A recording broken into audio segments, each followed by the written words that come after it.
Hello everyone and welcome back to my channel. My name is Crimson and in this video we are going to be going through yet another one of my Warhammer 40K army showcases, and this is my final army. Now this is actually the army that I had wanted to start off showing and the army that inspired me to start making these types of videos. However, I have just only now finished collecting it, so I thought that now that it's finished, even though it's the last upload, that I might as well upload it. So this army is the Astra Militarum, aka the Imperial Guard, but more specifically, this is a pure Death Korps of Krieg army. Personally, I was never actually a big fan of the Imperial Guard. I don't know why. There was just something about the typical Cadian armor style that I didn't like, and I thought that that was the entirety of the Guard. I did not know that there were sub-factions and subgroups within the Imperial Guard, and when I discovered the Krieg, I absolutely fell in love. So I have been collecting this army for about 2 years now, and it is by far my favorite army to collect and the army that I play the most, and as you can see, it is by far my largest army. So just before we get into the actual army and a bit of information about the Krieg, the format of this video is going to be a little bit different than my previous videos. Usually I would have each type of unit grouped up with a leader in front of them, and I would explain who that leader is and what their abilities do. The Imperial Guard doesn't have hero units or special units per se. So instead, I have just put the ranking officer in front of each of the infantry types. And my army is split between 1/3 infantry, 1/3 heavy weapons teams, and 1/3 vehicles. And yeah, I absolutely love the Krieg vehicles, but we will get. So the Death Korps of Krieg is a specialized group within the Astra Militarum, and they specialize in siege warfare and wars of attrition, as well as being famous for their soldiers' zealotry. They are conditioned from birth to essentially be told that their entire life's purpose is to die for the Emperor, and they do so willingly to the point that all other Guard units that interact with them think that they are insane, and that's saying something since this is the Imperium of Man. Now, about the Krieg, they are based on the design of World War I German and French soldiers, which I really like because I'm really into history. And as such, they all wear gas masks and rebreathers. It initially did have a purpose, which I'll get into shortly, but it is now actually part of their uniform, so they never ever remove their masks. So the reason for their zealotry is, to put it simply, their homeworld of Krieg fell into a civil war in which the ruling faction rebelled against the Emperor, and a resistance was formed by a man named Colonel Jurten. Jurten eventually won the war by deploying nuclear weapons, which is forbidden, but in doing so, he rendered the planet a barren, toxic wasteland. So all of the survivors live in underground bunkers. So the gas mask was originally a necessity just for surviving on their planet, but it has now become part of their uniform. And one thing that I find really cool is that all of the Krieg revere Colonel Jurten even hundreds of years later as the greatest hero of their planet and one of the greatest heroes of the Imperium, to the point that no Krieg soldier will appoint himself higher than the rank of colonel, because Colonel Yurton, despite having every opportunity to, never took the role of general. Now, they do become generals when the Ministorum insists upon it for leadership during campaigns, but that is something they do grudgingly. They will never ever consider themselves a general, and they all seek to atone for the sins of their past against the emperor, whether or not that is real or just in their heads. And by atonement, I mean dying for the emperor. So that is the quick little rundown on the Krieg. If you would like to know more about the Krieg, and I would strongly recommend it since they are an intriguing faction if you were into Warhammer. Sorry, one last thing before we jump in. So, because I have been collecting this army for so long, there are a lot of units in my army that are now considered to be Legends units. Legends units are units that no longer are legal in 10th edition. However, most people in casual games still allow it, but for playing professional games or for playing at any Games Workshop store, you will not be allowed to use them, but I still love them. And I know that in 10th edition there is the rule that you are only allowed 3 of each unit type, whether that be 3 vehicles or 3 squads. However, I have a lot more of some units, mainly just because I am a collector of this army first, rather than building it to play. I still play this army the most, but I do so secondary to collecting. So let's get started.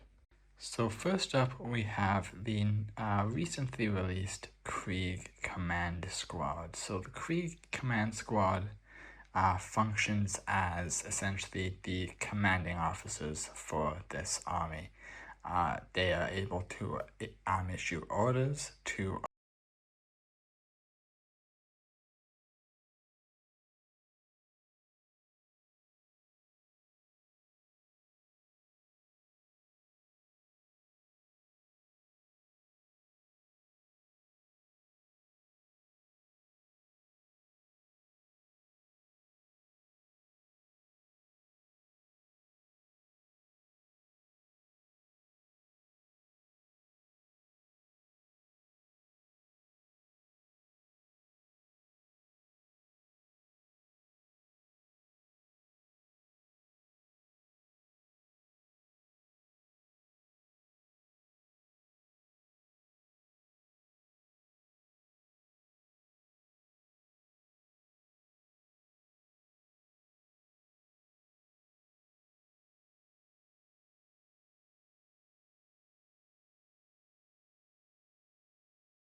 a command unit that is also wielding a plasma pistol and a sword. A unit with a plasma rifle, which is very valuable in this army, especially against taking out higher tier enemies. And my personal favorite unit out of this squad is the Krieg Medic. Now, there are Krieg units that are medics, however, this is the first official medical unit that GW has released. So you can see him here carrying a bundle of syringes with some more on his back, if it will focus. This guy is carrying I believe that is a bolt pistol, but I actually cannot see. And what is really interesting about him is he is the only Krieg unit to have any skin showing. Most of their gas masks cover their entire face with a hood up and then a helmet over it. So it's an interesting choice to see them go with this kind of different style gas mask, which we'll see once we get to the standard infantry. And also his hair. I did his hair a pale blonde. I think it looks really nice. But that is the Krieg Command Squad, and I have 2 of them. I was going to get 3, but I think 2 is enough for now. So let's move on. So next we have multiple squads of standard Krieg infantry. So there are about 5 groups of 50 with another group of about 30, so a total of 280 infantry, which I even know is overkill, but I just love collecting these guys. There are multiple types of Krieg soldier types that you can get. So for example, this guy here, if it were focused, just has a standard las gun. Some more examples of the different weapons that we can find in the Krieg army is this guy here with a melter, so he would be considered a special infantry unit. Then we have this guy here who is one of the previous iterations of a medic. As you can see, he is taking something out of a medical vial with a syringe. I apologize, my cat decided to make herself known. Next up, we have this guy with another plasma rifle, and this guy here with a grenade launcher. Just another example of one of the weapons that the Krieg use. Also, I should just take this time to point out that the main colors for the Krieg for the uniform is normally a shade of blue, but I also paint mine in gray and black sometimes. Occasionally I do them in green, but I prefer to stick to the indoor colors of blue, gray, and black. The other unit that I wanted to show you is this guy. So this guy is a unit called a man at ease. So as you can see, he has his binoculars out with his weapon slung across his back.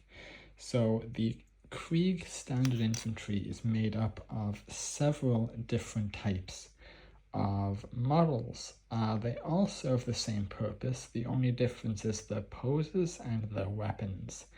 So if I remember correctly, there is the standard infantry, the veteran infantry, the advancing infantry, the man at ease infantry, which is one of the guys that we just saw, as well as units from the Death Korps of Krieg Kill Team box. While they are not officially sold for after militarum use, they can still be used for soldiers in your Krieg army, and personally they are my favorite because they have some of the coolest models in the entire army for standard infantry. The medic that I just showed you with the syringe is part of the Kill Team box. Now, as for the officers I have leading them, we are going to start with the sergeant. So this is the Death Korps of Krieg sergeant. You can tell he's a sergeant based on his pose with a pistol in one hand, in this case a plasma pistol. I am a big fan of the plasma pistol, if you guys can't tell. And also a saber in the other hand. A very, very cool model, and it's just nice to know which models are sergeants at a glance, because trying to find a specific model in this army is like trying to find a needle in a haystack. And also I should take the time, this is what their gas mask normally looks like. So that's why the command medic struck me as a little bit odd the first time I saw him. Next we have the ever-present commissar. So the commissars are units that are in every single aspect of the Astra Militarum, regardless of what area of the Astra Militarum you are, whether you are a Cadian, a Krieg, a Valhallan, there is always going to be a commissar, and they make sure that there is no heresy among the men, there is no disubordination or anything like that, and they enforce this with an iron fist. You can see they have these red caps as well as these red and gold robes or coat, if the light will catch it. And they are usually armed with either a pistol or a sword, and in this case this guy has a sword. So really cool, and just a fun little lore fact. In basically every other type of Astra Militarum sub-faction, for want of a better term, the commissar's main job is to make sure that his soldiers do not fall back, do not give in to cowardness, and show no insubordination. And they usually do this with, like I said previously, an iron fist. At the slightest infraction, they will not hesitate to execute one of their own men. So across most of the Astra Militarum, the commissars are hated by the men. However, in the Death Korps of Krieg, the commissars are kind of thrown for a loop, because instead of having to make sure that the soldiers fight and not retreat, most of the time their job is trying to quell the zeal of the Krieg and trying to stop them blindly rushing to their deaths. For example, rushing a tank with a bayonet. Stuff like that is a Krieg commissar's job. And even though a commissar can be assigned to the Krieg who is not from Krieg, they still don the gas mask to fit in with the regiment to try and appear like one of them. Next up, we have the highest ranking unit in the Death Korps of Krieg army, and that is the Lord Marshal. So this guy is essentially the guy in charge of any given campaign or army or whatever you would like to call it. He is a very skilled veteran and has lived longer than most Krieg. And by lived longer than most Krieg, I mean this guy is probably 27 or 28, and that's like almost unheard of for the Krieg. They have very ornate armor, as you can see. They have this kind of steel breastplate with a lavish coat. I painted this one white just to give it that extra little flair. And they have this golden crest on their helmet. However, they still wear their gas mask as they are still Krieg. All of the Krieg marshals are risen from Krieg who have served previously, so they respect the traditions of their planet and of their corps. And the Marshal is my favorite unit in the entire army, just based on his design. And finally, we have the Standard Bearer.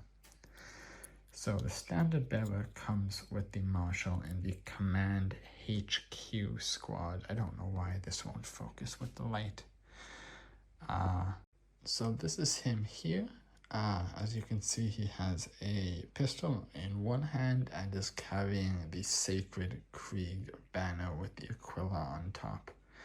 All of these skulls are previous commanders who have died in battle, and it is Krieg tradition to put the skulls of their fallen officers and marshals and colonels onto the standard to bring into battle with them.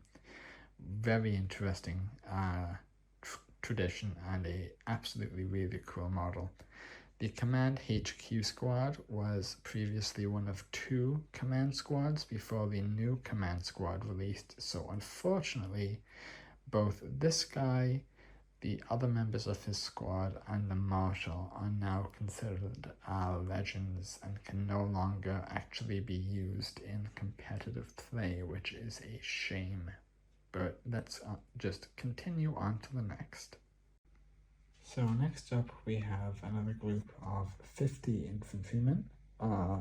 So I'm not going to spend too much time because they are just the same as previous. However, there are 2 models that I would like to highlight. First is this guy, who is a demolitions expert. As you can see, he is laying a charge ready to detonate it.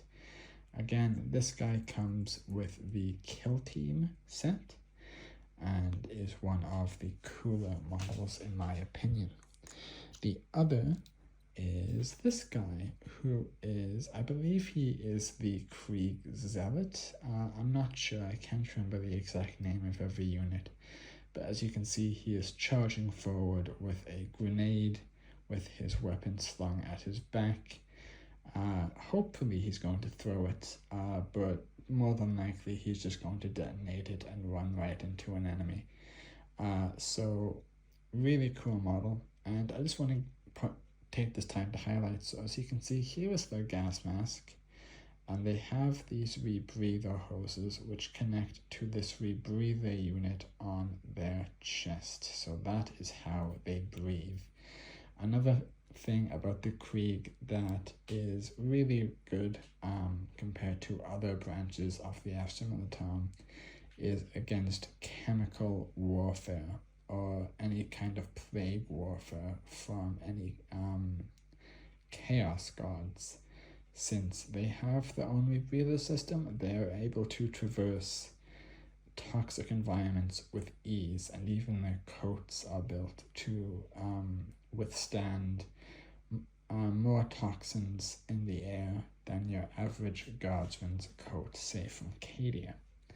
So in charge of this unit are the same models that I had before, but just slightly different variations of the models. So again, we have our sergeant with his cap, his pistol, and his sword. We have our marshal. So this one is a little bit different. He has a brown coat instead of a white with red trim. I was just thinking about, like a brown leather coat, and you can see the chainmail here. I did a better job at making it look a bit more rusted and a bit more well used than the previous one, as if he has been here a much longer time. So next up is this unit's commissar. So this guy is a little bit ornate. He has a lot more gold on him and is a bit more flashy with his red and his black leather coat, with his bolt pistol in hand, probably ready to execute someone, but it's the Krieg, so there's no need for that. Really like this model of commissar, but I don't think there's a bad commissar model. And again, this is just our standard bearer. A lot of these guys are the same, but I just thought I would show them off either way, as I think they are cool.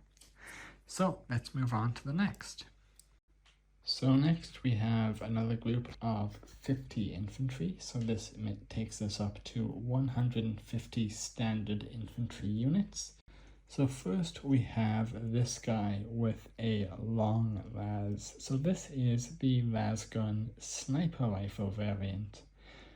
This guy is very good at taking out targets from a long range, which can be very handy in certain situations. And again, this guy comes in the Kill Team box. I'm going to try and stop saying that every time, but I just want to really reiterate that if you do want to get a Krieg army and want to make sure you have some of the coolest models available, do get a few Kill Team boxes.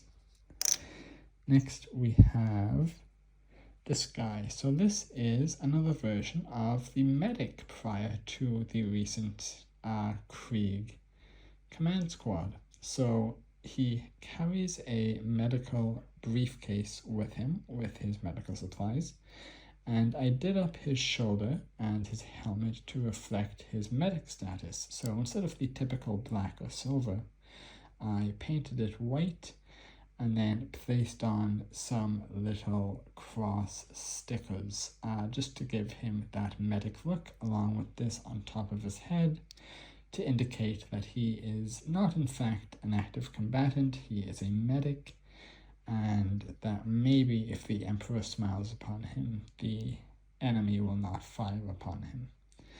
And lastly, we have this guy. So this guy is someone with a flamer.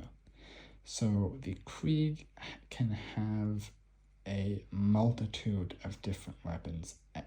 Basically any weapon that the Imperial Guard can use, the Krieg can use, and they have some of their own. So as you can see, it is connected to this Prometheum tank on his back, which is very handy but also very dangerous, because if this gets shot, this guy turns into paste. But the flamethrower is excellent against infantry units. As for who is leading these guys, so again we have our sergeant. Let me just pick him up. This is him here, same kind of deal, plasma pistol, sword. You guys get that by now. Then we have our commissar. So I did this guy a little bit darker than the others. There's still a bit of gold, but not quite as gaudy. This guy is drawing his sword from its sheath, and I tried to give it a bit of a worn metal look. I know a lot of these guys do have power swords available, but I just think an actual steel sword just looks a lot cooler, especially given the aesthetic of the Krieg. And for the marshal for this group, we have this guy. So this is actually the first marshal that I ever bought and ever painted. So he just has a standard black coat with a lot of gold ornamentation, gold tassels, gold crest, gold, more gold tassels, sorry, and some gold fabric along with the imperial insignia on his chest. And what is cool about these guys that I did not mention is that they actually have medals here, just to show that they are in fact very, very accomplished veterans of the Krieg. And also here is our standard bearer. So next up we have another group of 50 infantry. So this takes us up to 250 infantrymen. So first up for you.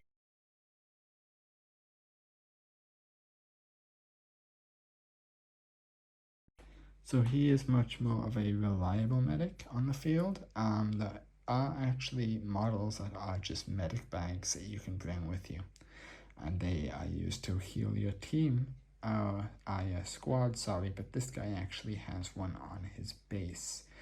I'm not sure if this is actually allowed, but I did see a few other pictures online of this, that's why I did it.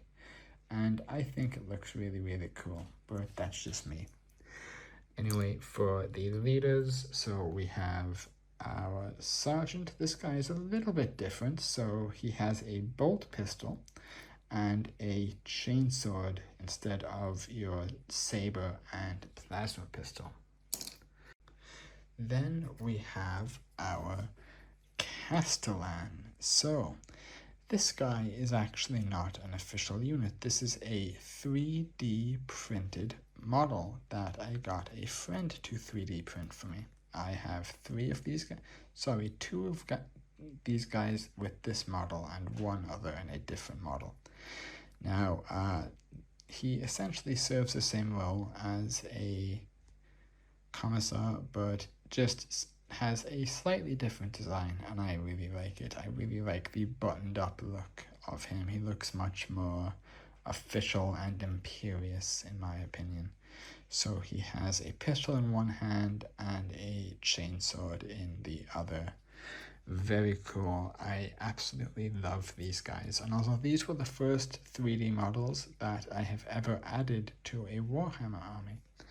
And I absolutely love them, even if they are just essentially reskins of ones I already have.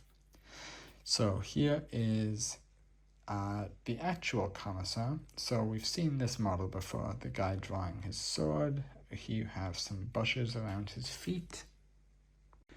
And the standard bearer. So this guy has a little bit of a different standard. He just has a standard flag. That is because this guy belongs to just a normal command squad, or sorry, the old command squad. Before there were the command squad and the command HQ squad. This guy belongs to just the standard command squad, thus they just have these normal looking flags. But really cool all the same. I think that both of the flag types are really, really interesting. So let's continue. Next is another group of infantrymen of 50.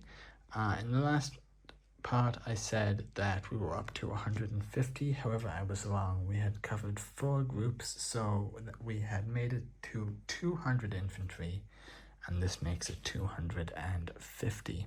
So a couple of models that I would like to show you, just because they stand out a little bit, is first this Corpsman. So I wanted to show you him because the Krieg do use bayonets very, very often. Not all of their guns have them. They are actually quite tricky to put on, but I really like how they look, and I think it's worth the effort given the whole World War I era aesthetic.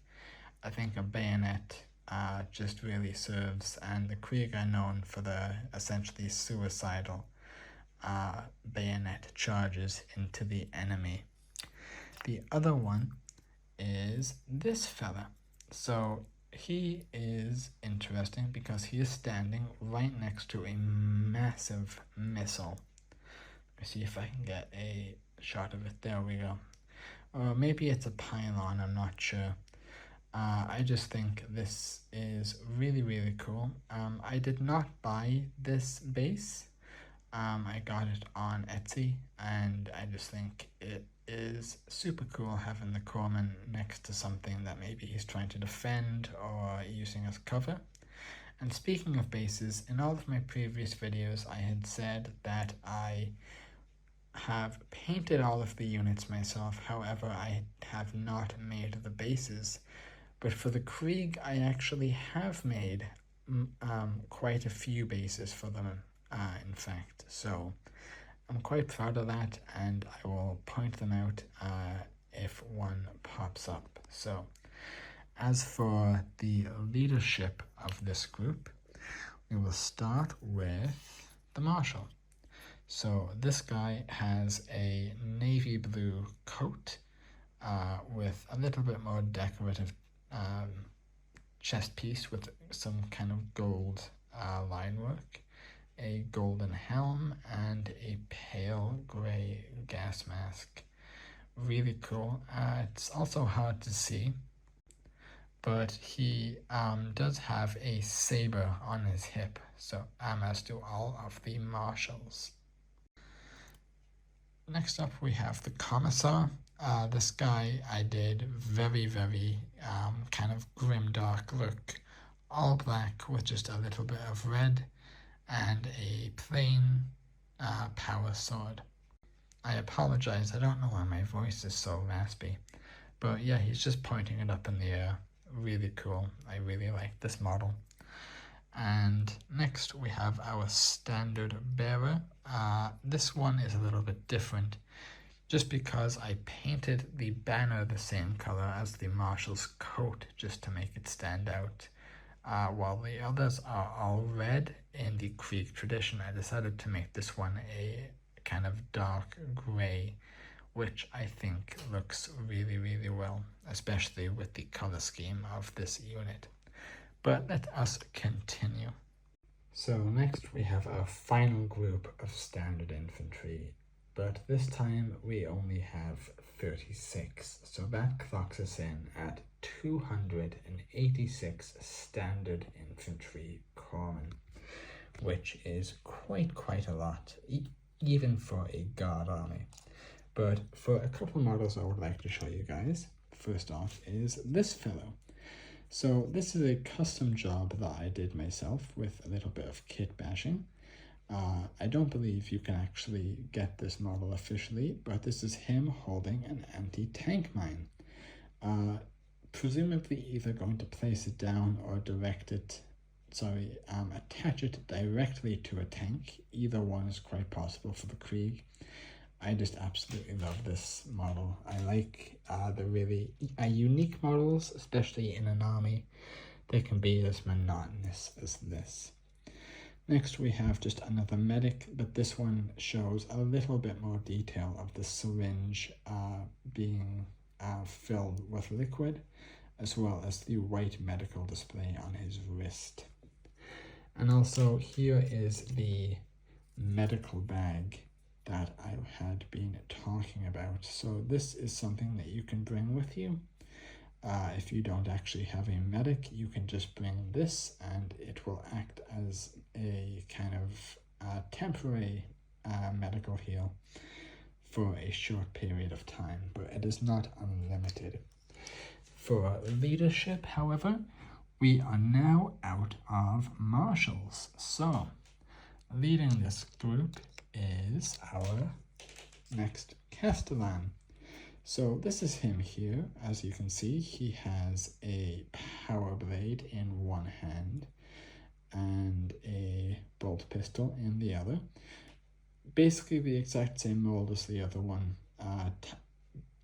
Straight black coat, high tight belt, Imperial insignia, and yeah, absolutely love this guy.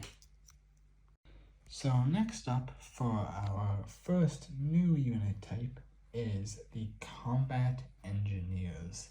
So these guys have possibly the most dangerous job in the entire Death Korps of Krieg, and that's saying something. So they have a variety of tasks, but mainly they go ahead of the standard infantry before the standard infantry makes a rush on the enemy trench. They go in, they disable razor wire, they disable mines and traps, they take out enemies quietly, and are also capable of planting bombs and setting traps for the enemy inside their own trenches. Now, because these guys operate exclusively, almost exclusively in trenches, they have a very unique weapon, which I will show you right now. So this is the newest model of the Krieg Combat Engineer. Both the new and the old ones share the same weapon, but I just thought that this weapon would be easier for you guys to see. And it is a revolver shotgun, which you can imagine in the close confines of a trench would be devastating. And it has this massive sling with shells ready to go. I really like this in Warhammer. I know a lot of people don't, but I like how the shotgun is just a shotgun. 40,000 years in the future, it's nothing fancy, nothing science fiction. It's just a shotgun, but it's a revolver. But that's all it needs to be. These guys have a lot of stuff on their back as well, since they are all engineers and are useful for doing all kinds of work. But this is one of the newest models of the, a model of the newest release of the Combat Engineer. This is the old model of the Combat Engineer, so it is not a bad model by any stretch. Sorry, let me actually move so you guys can see him. I painted him very dark, grey and black, so he's kind of hard to see. Same weapon, but yeah, He's kind of half crouched looking over his shoulder, which I don't blame him for. But yeah, I much prefer the newer models. But they serve the same purpose in game stats wise. So whether you have the old models or the new models, you still get to utilize that awesome shotgun.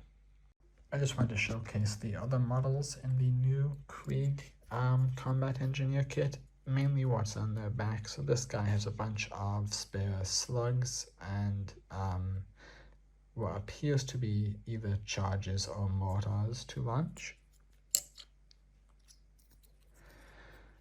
This guy has again the same shotgun and has a bunch of rope and wires on his back, so presumably this is for some kind of demolition work, as well as a pick or maybe a hook or something to break razor wire.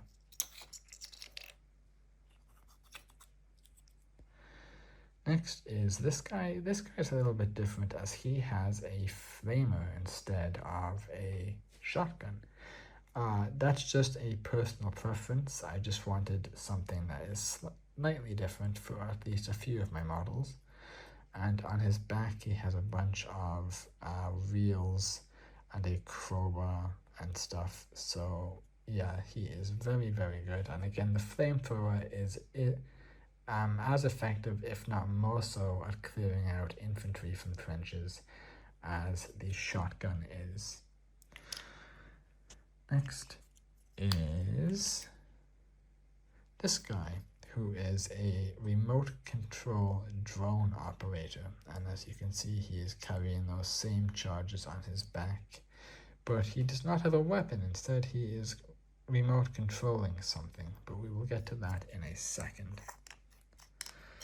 And lastly, we have this guy. This is the guy that we looked at previously, who I forgot to put his backpack in. So I guess he's just a mystery. I guess he just runs around with a shotgun, letting his team carry him. But I am probably wondering, what does that guy need a remote control operating thing for? And it is for this. So this is a little RC car that the combat engineers have in the new kit, and its purpose is to drive into the enemy position, into enemy tanks, under enemy tanks, and explode with enough force to destroy a tank to ash. That is how powerful it is. I believe these house crack grenades. So extremely cool that you actually get the ability to use tech like this in the game. If you've ever played the Black Ops games, specifically Black Ops 1 and Black Ops 2, this is basically an RCXD on steroids, but yeah, and that's why I love it so much. But that, everyone, is the combat engineers. Next up, we have the Quartermasters. So the Quartermasters are another rank and unit exclusive to the Death Korps of Krieg. And these guys serve two purposes. They are a quartermaster in more ways than one. So they are responsible for maintaining the ammo, the weapons, and all that stuff, redistributing them to new recruits from fallen allies, including weapons, helmets, uniforms, and etc. However, they come with a bit of a retinue, which we are going to get into first before we actually look at the quartermaster themselves. So we'll start with my personal favorite, and that is the medical servitor. So this is it here. It is this monstrosity of a medical servitor, and keep in mind this is something that is on your team, not the enemy's, and it is used to save your life in any given, by any means, and usually without anesthetic. So that is why I splattered him in blood, as he does very, very bloody work. here is just another one. I just wanted to show you this one because you can see that there is fluid in the tanks on its back. I'm assuming these are used in some kind of medical process, but I am not sure which. Next in the retinue, we have the scribe. So the scribe's job is to essentially write down the names of all of the dead so that they can be remembered and categorized and essentially written up as dead so they can have a constant update on casualty rates. So he walks around with these massive scrapes of paper and parchment recording the names of the fallen. And the last retinue member is this little guy whose name I actually do not know. But his job is to go around the battlefield collecting uniforms from the dead. So as you can see, he is carrying a Krieg uniform, some gloves, and I believe 2 helmets to bring back to the quartermaster. Very dark job, and I'm assuming it's also very dangerous because he doesn't exactly have a weapon to defend himself. But that's it for the retinue. Let's have a look at the quartermaster himself. So these are the quartermasters. So they have a very distinct appearance among the Krieg. So their secondary function as quartermasters is to grant quarter to allies by giving them the Emperor's mercy by a bolt to the head. So that is their secondary role as quartermasters. So he has an extremely unique look. So first off, he has this skull plate on top of his gas mask, which is a real skull, and then also this metallic looking rib cage decor on his chest.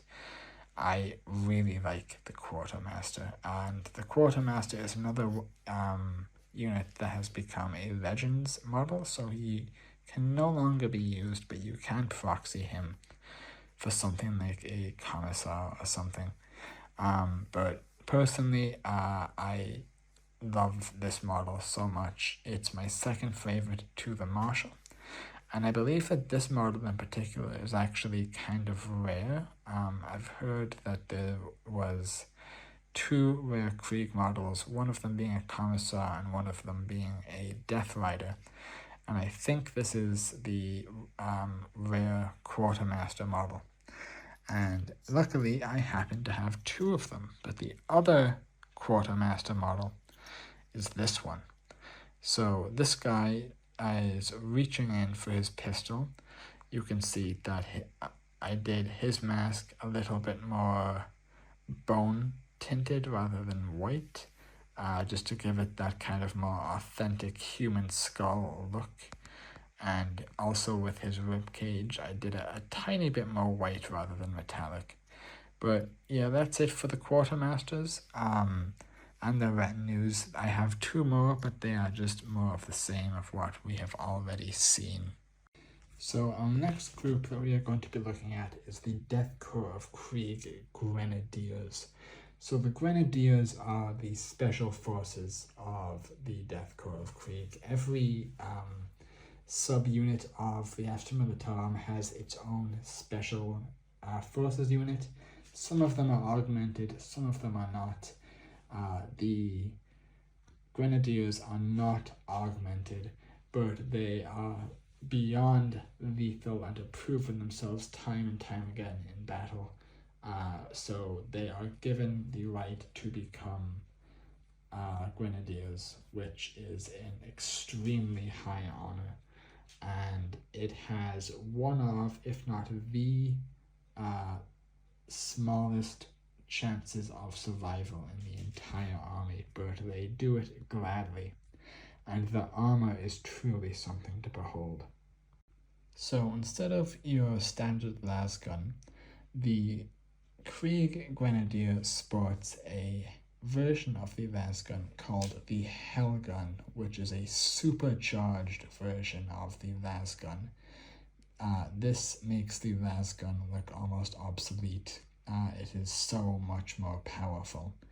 It is much more accurate, much more deadly, and yeah. So because of this, it has extreme power needs, so the gun actually has to be connected to a power pack on the Corpsman's back, and they also carry this little knife. So this is what your standard Grenadier is going to look like. Grenadiers also sport this skull mask on top of their helmets. Now, unlike the Quartermasters, this is not a real skull. This is simply a metal faceplate placed on, and it has double significance. So firstly, it symbolizes the fact that once they become Grenadiers, they are already consigned to the fact that they are dead. So they are going into battle knowing, I am dead, so I'm just going to wear a skull on my face. But also to strike fear into the heart of the enemy, to say, hey, death itself is coming for you, which is great. Now, personally, I do all of my Grenadiers in black, just because I think it fits them very well. A lot of the times I do them with either black or yellow eyes. And I also give them this red shoulder pad along with this red cufflink. One, just because I think it makes them look a little bit more dangerous. And two, it helps me find them when I'm trying to actually find a specific unit in my storage case. Anyone who has a Krieg army or a Guard army knows the struggle of trying to find a specific unit. But yeah, this was just my solution to it. The other variation of Grenadier looks like this. So instead of the Hell gun, this Grenadier sports a las pistol and a chainsword. So I did the chainsword in hazard stripes. I didn't do them all in hazard stripes.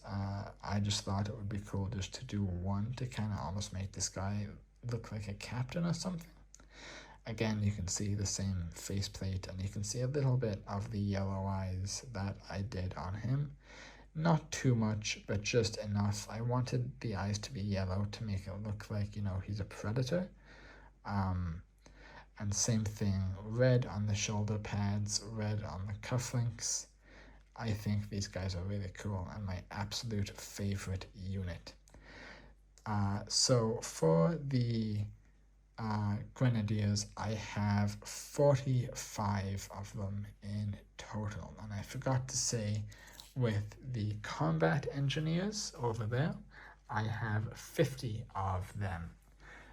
Which is, again, overkill, but I want my army to feel like an army, so that is why I did it. Now, as for who is in charge of these guys. So first up, we have our standard bearer, if I don't manage to break him. Same guy as earlier, just with a slightly different flag. Slightly different color scheme. Instead of just pure red and white, this one is red, black, and white. Those are the official colors of the Krieg, and I think they look very, very good. Next, and most importantly, we have... Next, but probably most importantly, we have our final Castellan.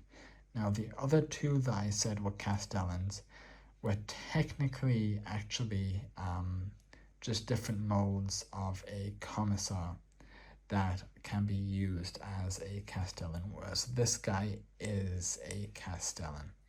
So you can see he is pointing, and you can see all of the different ribbons and stuff around him.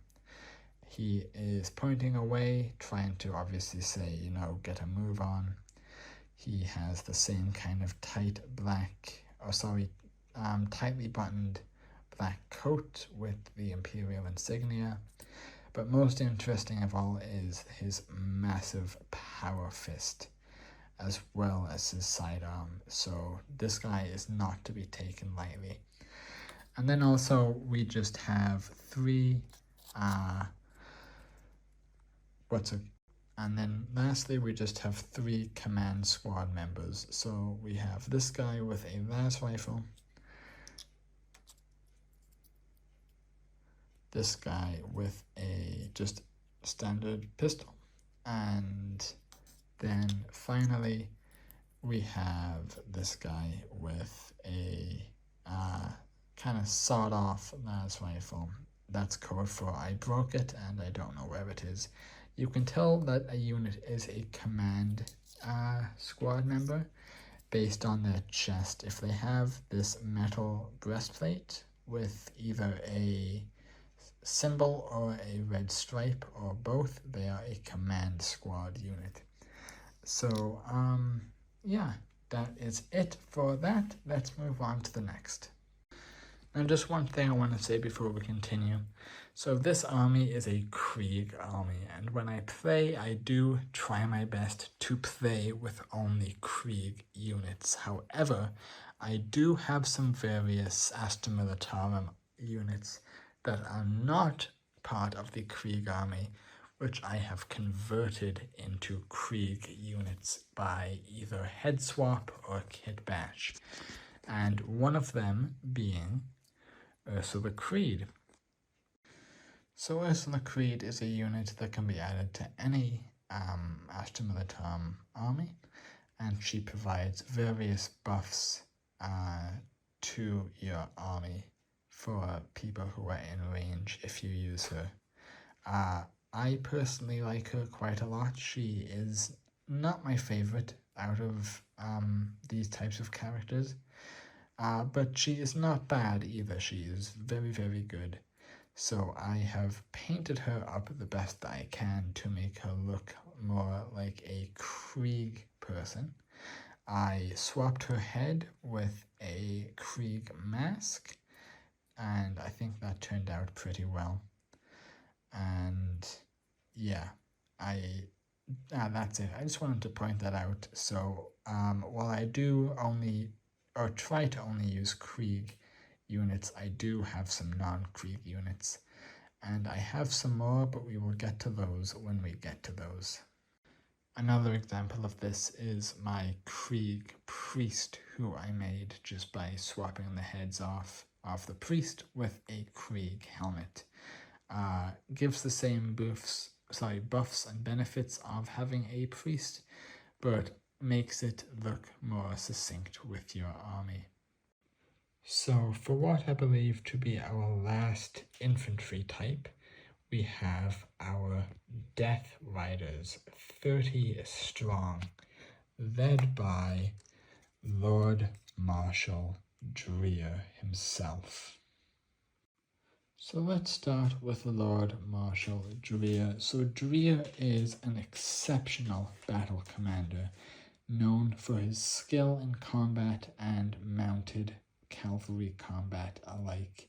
He is respected by both his men and his superiors, and he respects both his men and his superiors.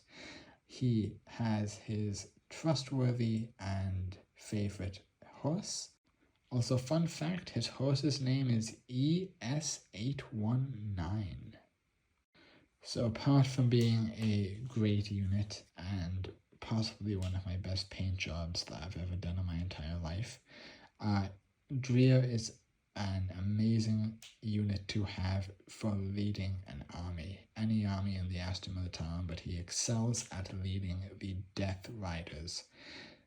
The Death Riders and Dreer ride these quote-unquote horses, but they're not quite horses. They are genetically altered and engineered war beasts that resemble horses but are not, as you can probably see by their splayed feet. And even the horses in the Krieg wear gas masks, which is just adorable. But yeah, I think that's it for Dreer. Let's move on to the actual Death Riders themselves. So the Krieg Death Riders have many uses and they excel at all of them. They are equal part reconnaissance unit and shock trooper. They are armed with both melter-tipped spears for charging and penetrating heavy armor such as tanks, as well as sabers for cutting down infantry. They are excellent shock troopers, like I already said, but they are also great at doing hit and run attacks and have extreme mobility, so they are able to move around the map and kind of block the enemy's progress whichever direction they go. They are an extremely good unit, and they are, I believe, one of, if not the highest rated casualty. I know I said that for the combat engineers, but I actually can't remember if it's the combat engineers or these guys. So I have two different types of models here. I have one squad of the new I have one squad of the new Death Riders, and the rest are the old Death Rider models. Both are very good in their own way, but let's have a look at them. So this is the old Death Rider model. There is absolutely nothing wrong with it. However, the pose is rather static, and the rider is holding this spear with a little flag on it. These guys are an absolute pain to paint, in my opinion, but maybe that's just me. So the rider is on top, and the horse is on the bottom. Horse has his gas mask. I always try and paint my horse gas masks eyes green, at least for the older ones.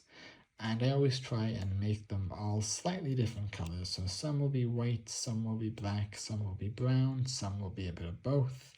Just to add variety to make the horses seem more realistic. I really like the old model a lot, and the Death Riders are some of my favorite units, and possibly the best exclusive unit to the Death Korps of Krieg. Now let's have a look at the new model. So this is the new model of Death Rider, and as you can see, these new models have the horses in motion, specifically in full gallop towards the enemy. So there are a lot of small little details, such as the firearm holster on the horse, the gas mask. There's a lot more straps, a lot more bits. The horses have these brands now, which is very awful. I do not like that one bit. And the rider is very much the same, but they are now the new model of Krieg that came out in the beginning of 2025. Now, I gave the new models the sabers instead of the spears. It actually doesn't make any difference really, because you can choose to use whatever weapon you want when you're playing. But I just thought that since the rest of them, or the other 25 Death Riders, had spears, that I might as well have 5 that have swords. I also did this paint scheme because I bought these guys the same time that I bought Dreer, so I thought that I would paint all the horses as close as possible to each other to almost make it look like they came from the same breeder, but maybe that's just me being stupid. I really like these guys. I think I actually do prefer this model over the old model. There's nothing wrong with it, and if you have the old model and you're thinking of upgrading, you absolutely do not, but if you do, I would say that you will not regret it one bit. I adore this, and I kept the same green eye lenses for the Death Riders. So we have just covered the Death Riders, and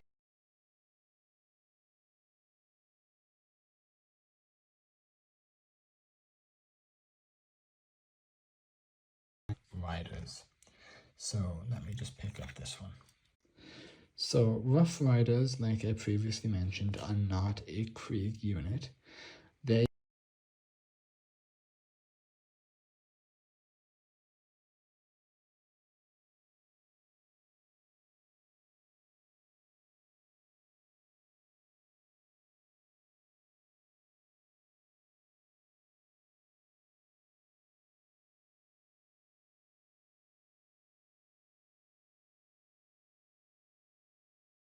but I changed the rider to a corpsman, and he has the typical long melter spear which is absolutely huge. So this is designed to go through tanks, and it has a melter on the tip, so it's able to burn right through. So the main difference between a Death Rider and a Rough Rider is that while the Death Riders are no joke in combat, the Rough Riders are almost like missiles. You point them at a target, and the Rough Rider runs to it, and that target dies. However, the Rough Rider will usually die very shortly after, if not in the explosion itself. I gave the horse these kind of blue cloth trappings. I thought that would just be fitting since he doesn't have a gas mask, and it might help just prevent some of the radiation from getting to him. But yeah, these are the non-Krieg units that I use the absolute most. But that's it for these guys. I hope you guys think these guys are as cool as I think they're cool. Now, this is the final infantry, and we're just going to go through this quick since these are more non-Krieg units that I have converted. So I'm just going to show you one of each. So first off, this is a Tempestus Scion that has been converted into a Krieg, if it will focus. So you can see his helmet is that of a Krieg, and he has this sniper rifle. They are very good units, very good at long-range combat, and are able to be picked up by some of the vehicles that only collect the elite units, such as the Taurox Prime. They are slightly genetically augmented, but that's it. I do use these guys occasionally in casual games, but not that much, just because, like I said, they're not Krieg. So I have a squad of 10 of these guys. So that's it for this guy. Next, we have Gaunt's Ghosts. So these guys are an extremely elite squad of units, super powerful through the power of plot armor, despite them being dead. And again, I just head swapped them to make them Krieg. So they are extremely fun to use. They absolutely decimate everything. And they are led by their Commissar Gaunt. So I'll show him in a second, but this is just one of their units with a heavy weapon and the Krieg mask. So this is Gaunt himself. Again, I got a Krieg Commissar helmet or head from a website called Tiny Legends, and this is just what I use him as. So again, they are fun to use, but I don't use them that much. And for our final non-Krieg unit, we have none other than Lord Leontrus Solar. So I absolutely love this model. I love the buffs that it gives to an army, especially vehicles such as super heavies, but I did decide to head swap him to give him the Krieg look. So he now has the helmet of a Krieg Marshal, the red eyes and white faceplate of a Krieg officer's gas mask with the tube running down behind his cloak, and a servo skull next to him. I was going to try and give the horse a gas mask, but it just wouldn't work out. But other than that, this genuinely is an absolutely stunning model. I think I did a really good job painting it. And for that reason alone, I do try and use Solar in quite a few games, just because I love the model, and I think it would be a shame to waste such a powerful and well-painted model just based on trying to stick to a self-imposed rule. But anyway, that is it for the infantry. Let's move on to our next type of units. Apologies, but I actually just remembered I do have a few other infantry models that I forgot to show off. So first off is the very hard to come across Commissar on Horse Death Rider.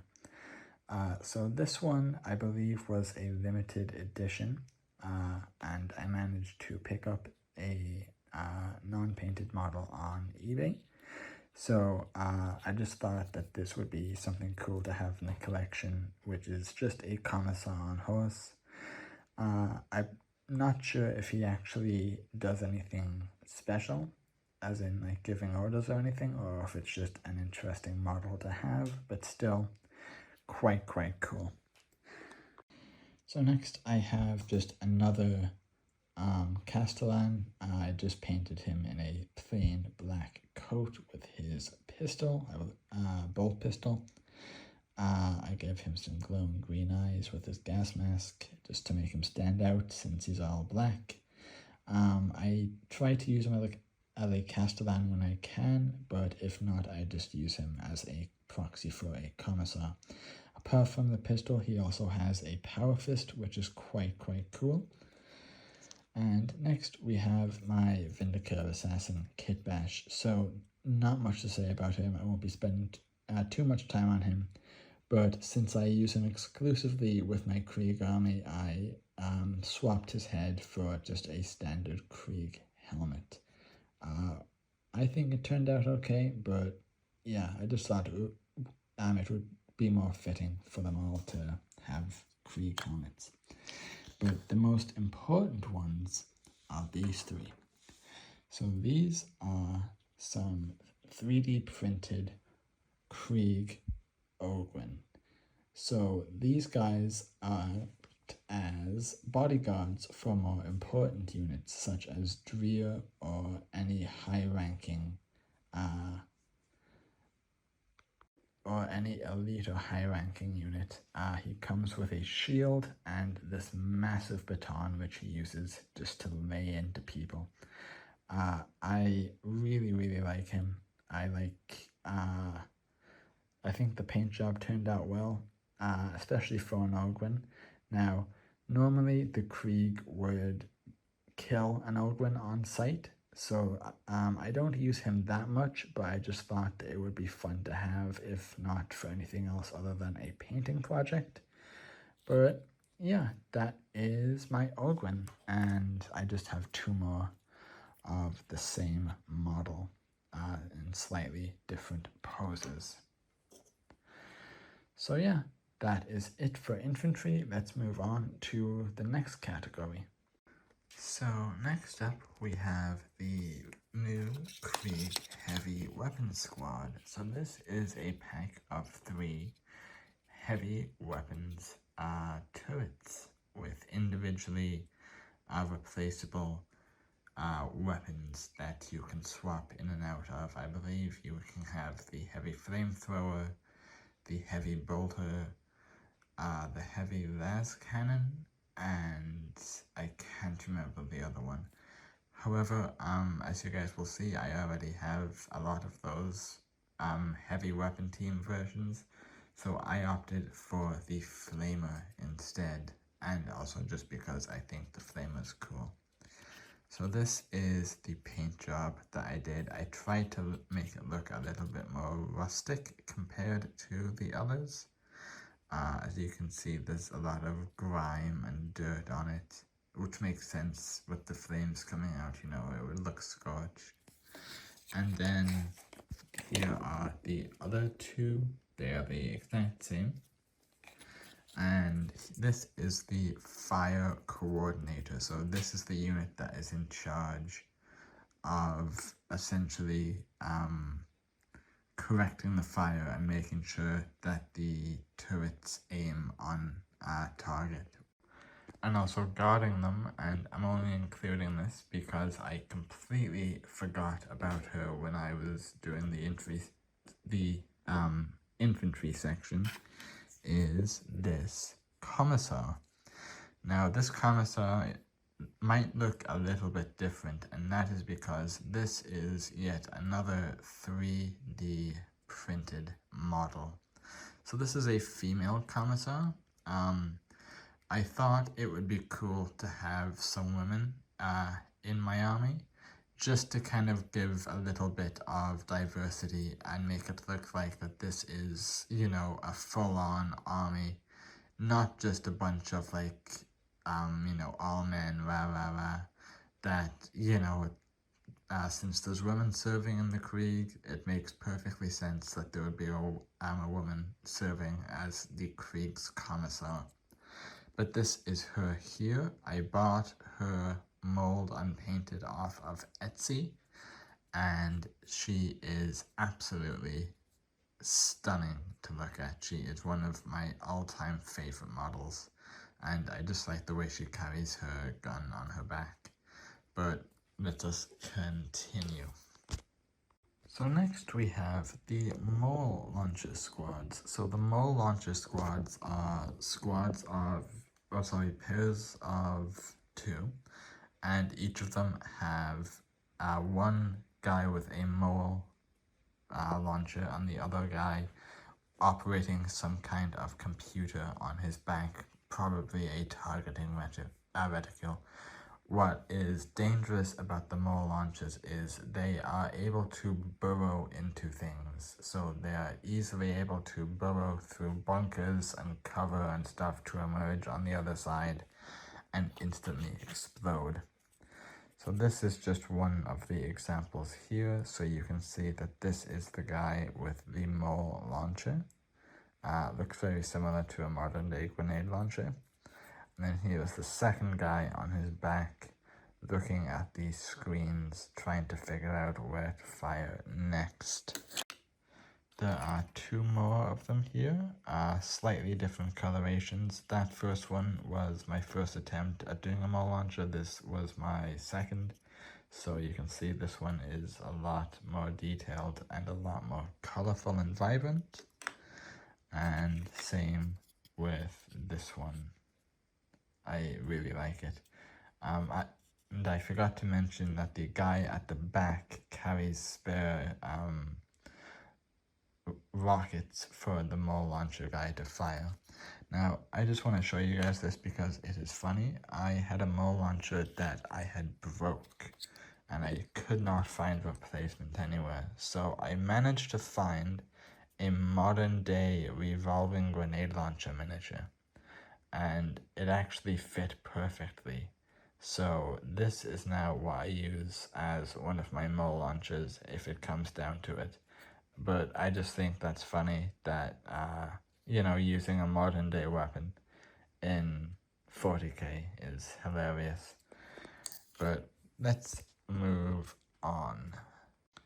So these are the heavy flamer squads. So these comprise of 2 units, 1 gunner, and 1 guy holding the pipe connected to the Prometheum tanks on his back. So this is not your normal flamer that we saw earlier or in any of the other videos. This is the heavy flamer. This thing absolutely destroys anything that is considered infantry. So I have 3 of these. The first 2 came with the standard base size, but the third, because I bought on a third-party website, came with a round base, and now I'm not sure which is actually the correct one.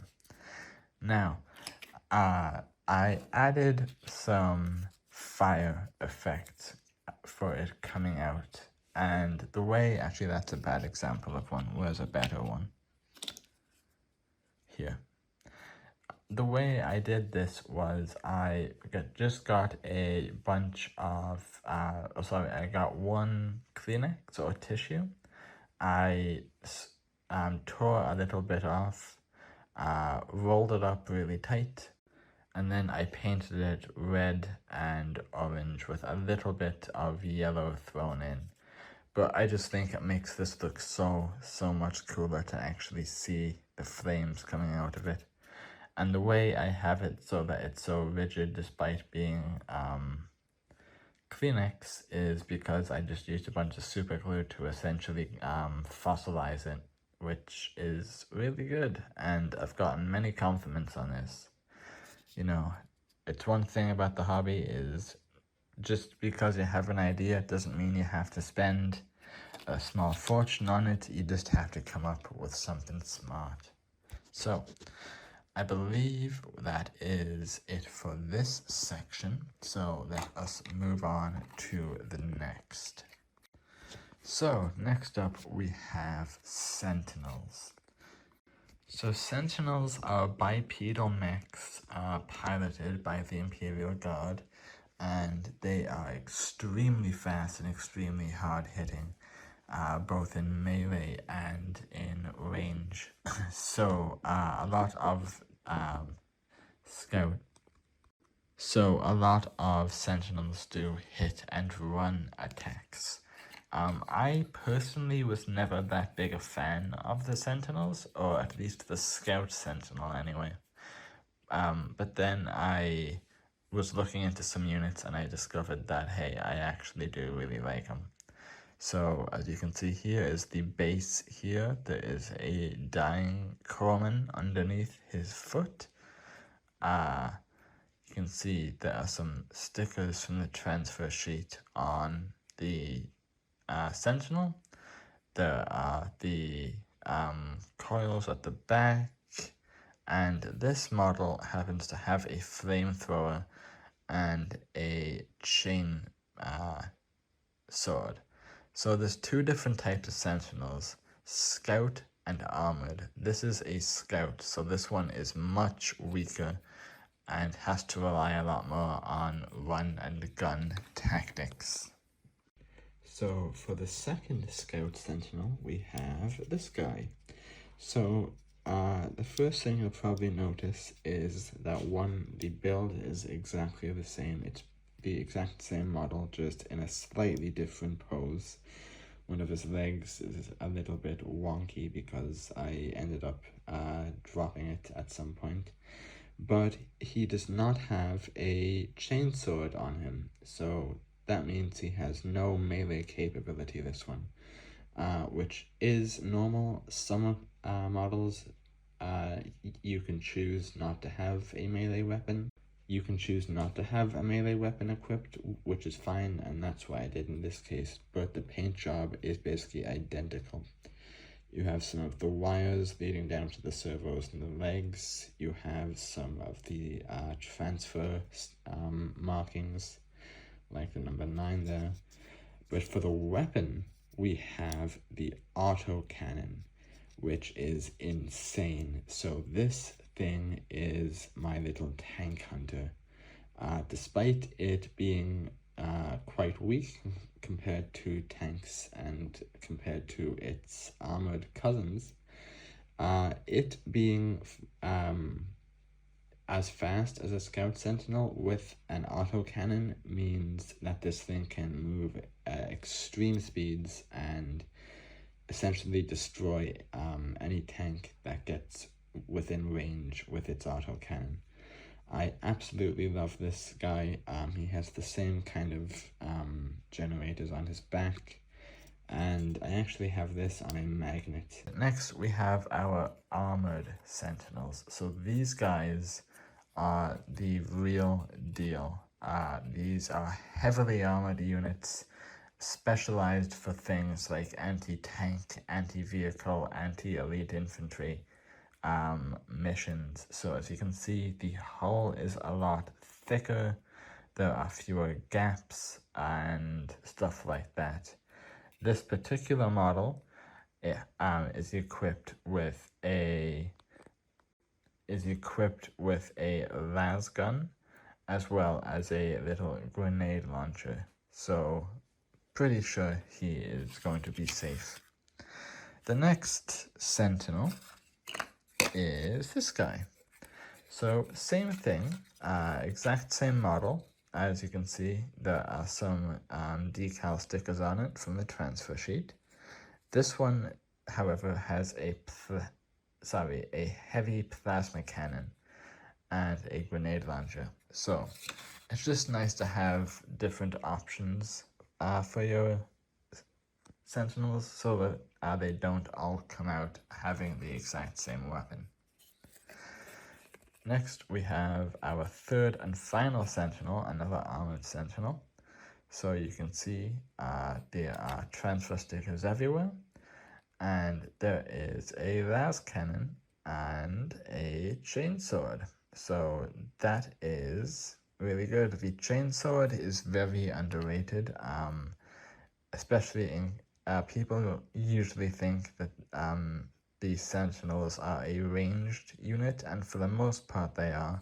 However, if you get in range of that sword, you are essentially on your way to meet God, or the God Emperor in this case.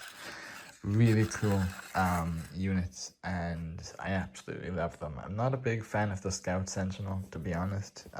No particular reason, it's just not for me. But both the Scout and the Armored Sentinel offer bonuses and buffs to your army, so that's why I did buy 2 Scouts, despite not actually liking them. So next are my 4 field ordnance batteries. I have different weapons on them, so 2 of them have one weapon, the other 2 have the other. So the field ordnance battery is quite an interesting piece, and unfortunately it is now Legends. So it used to be that it was capable of both firing artillery and basically in an arc over to the enemy's position, as well as being able to fire straight in front of it, which is amazing. So this is one of them here. As you can see, it comes with its own crew that man the turret, or the battery. So this model is sporting the Bombast cannon. And the Bombast cannon is extremely powerful. It is capable of shredding any light vehicles that get in its path and putting a sizable hole, or at least a big dent, in any heavy armor. And as far as infantry is concerned, if an infantryman gets hit by this, there is no longer an infantryman. Next, we just have another one of the same, so same kind of layout with the colors and everything, as well as the units attending it. Next up is our first different model. So this is the Field Ordnance Battery. So this is the version with the Malas rocket launcher. So before we get into that, let's just have a little look at the diorama. We have Kriegers going to work trying to maintain this thing. So the Malas rocket launcher is a multi-rocket launcher and is capable of firing dozens of missiles at once. These make for exceptional good use against enemy infantry or against enemy hordes, or even stronger infantry that are all grouped up. So that's why I have 2 of each, just because I think they each bring something to the table that the other one doesn't. And here is just an example of yet another one. So yeah, let's move on. So next we have a variety of heavy weapons teams. Now I just want to point out, because I probably won't be able to cover them all in the sake of time, but I have 3 of each of these types. So first off, actually I'll use this one since it's more vibrant. So first off, we have our heavy stubber team. So the heavy stubber is a kinetic weapon, meaning it fires bullets, and the bullet size that it fires is basically that of a 50 cal bullet today, so it is devastating. Using this is extremely useful. The only issue is it is not the most accurate, given that the mags are sticking up where you're supposed to aim. But overall, quite a good unit to have. Here are some of my other ones. I tried to go for something different, like a Normandy landing look on this one, and it didn't really work out in my opinion. And then over here we just have another one of the same type. So let's continue. Next, we have our mortar squads. So these are not heavy mortars, we will get to those later, but these are just standard issue mortars. So as you can see, the crew consists of one guy presumably aiming it, and the other guy loading shells. I absolutely love artillery. I know it's quite meta at the time of recording, but personally I just think it's cool. I would still use it either way if it was the worst thing in the game. So the way it works is just the way a standard mortar works. It shoots over walls and cover and stuff and just peppers the enemy with explosive shells. Really, really good. And the other three are basically the exact same, just with slightly different paint jobs to their gear. Next up, we have the heavy bolter. So this is a tripod mounted bolter with wheels, locked wheels, I'm assuming, for support. Because a normal person cannot fire a bolter without breaking every bone in their body. So the heavy bolter excels at anti-infantry and anti-elite infantry, as it's able to punch through some of the tougher armor, for example, Space Marines. It is also capable of doing some damage to light vehicles, but that's not really its purpose. It is an anti-infantry style weapon. And then, as always, the other two are just versions of that, as you can see here. Next up, we have the autocannon team.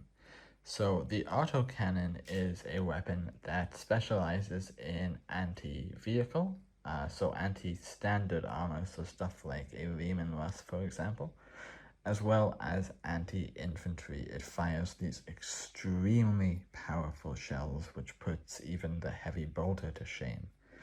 And, sorry, not shells, bullets. And as you can see, you can actually see some of the bullets in the housing right there, which is quite cool. And again, we have just a two-man crew on this. The others are basically identical, just with variations in the diorama decorations, but oh well, I think it turns out very, very well. And lastly, we have the las cannon team. So the las cannon, much like the las gun, is a staple of the Astra Militarum. But the difference is, whereas the las rifle is just used for standard infantry, the las cannon is an anti-tank weapon and also an anti-elite infantry weapon. It is able to punch holes straight through any kind of armor that crosses its path, making it extremely dangerous and probably my second favorite weapons team behind the mortar. And as always, the others are just the same. So for all of these units that I've shown, I have 3 of each.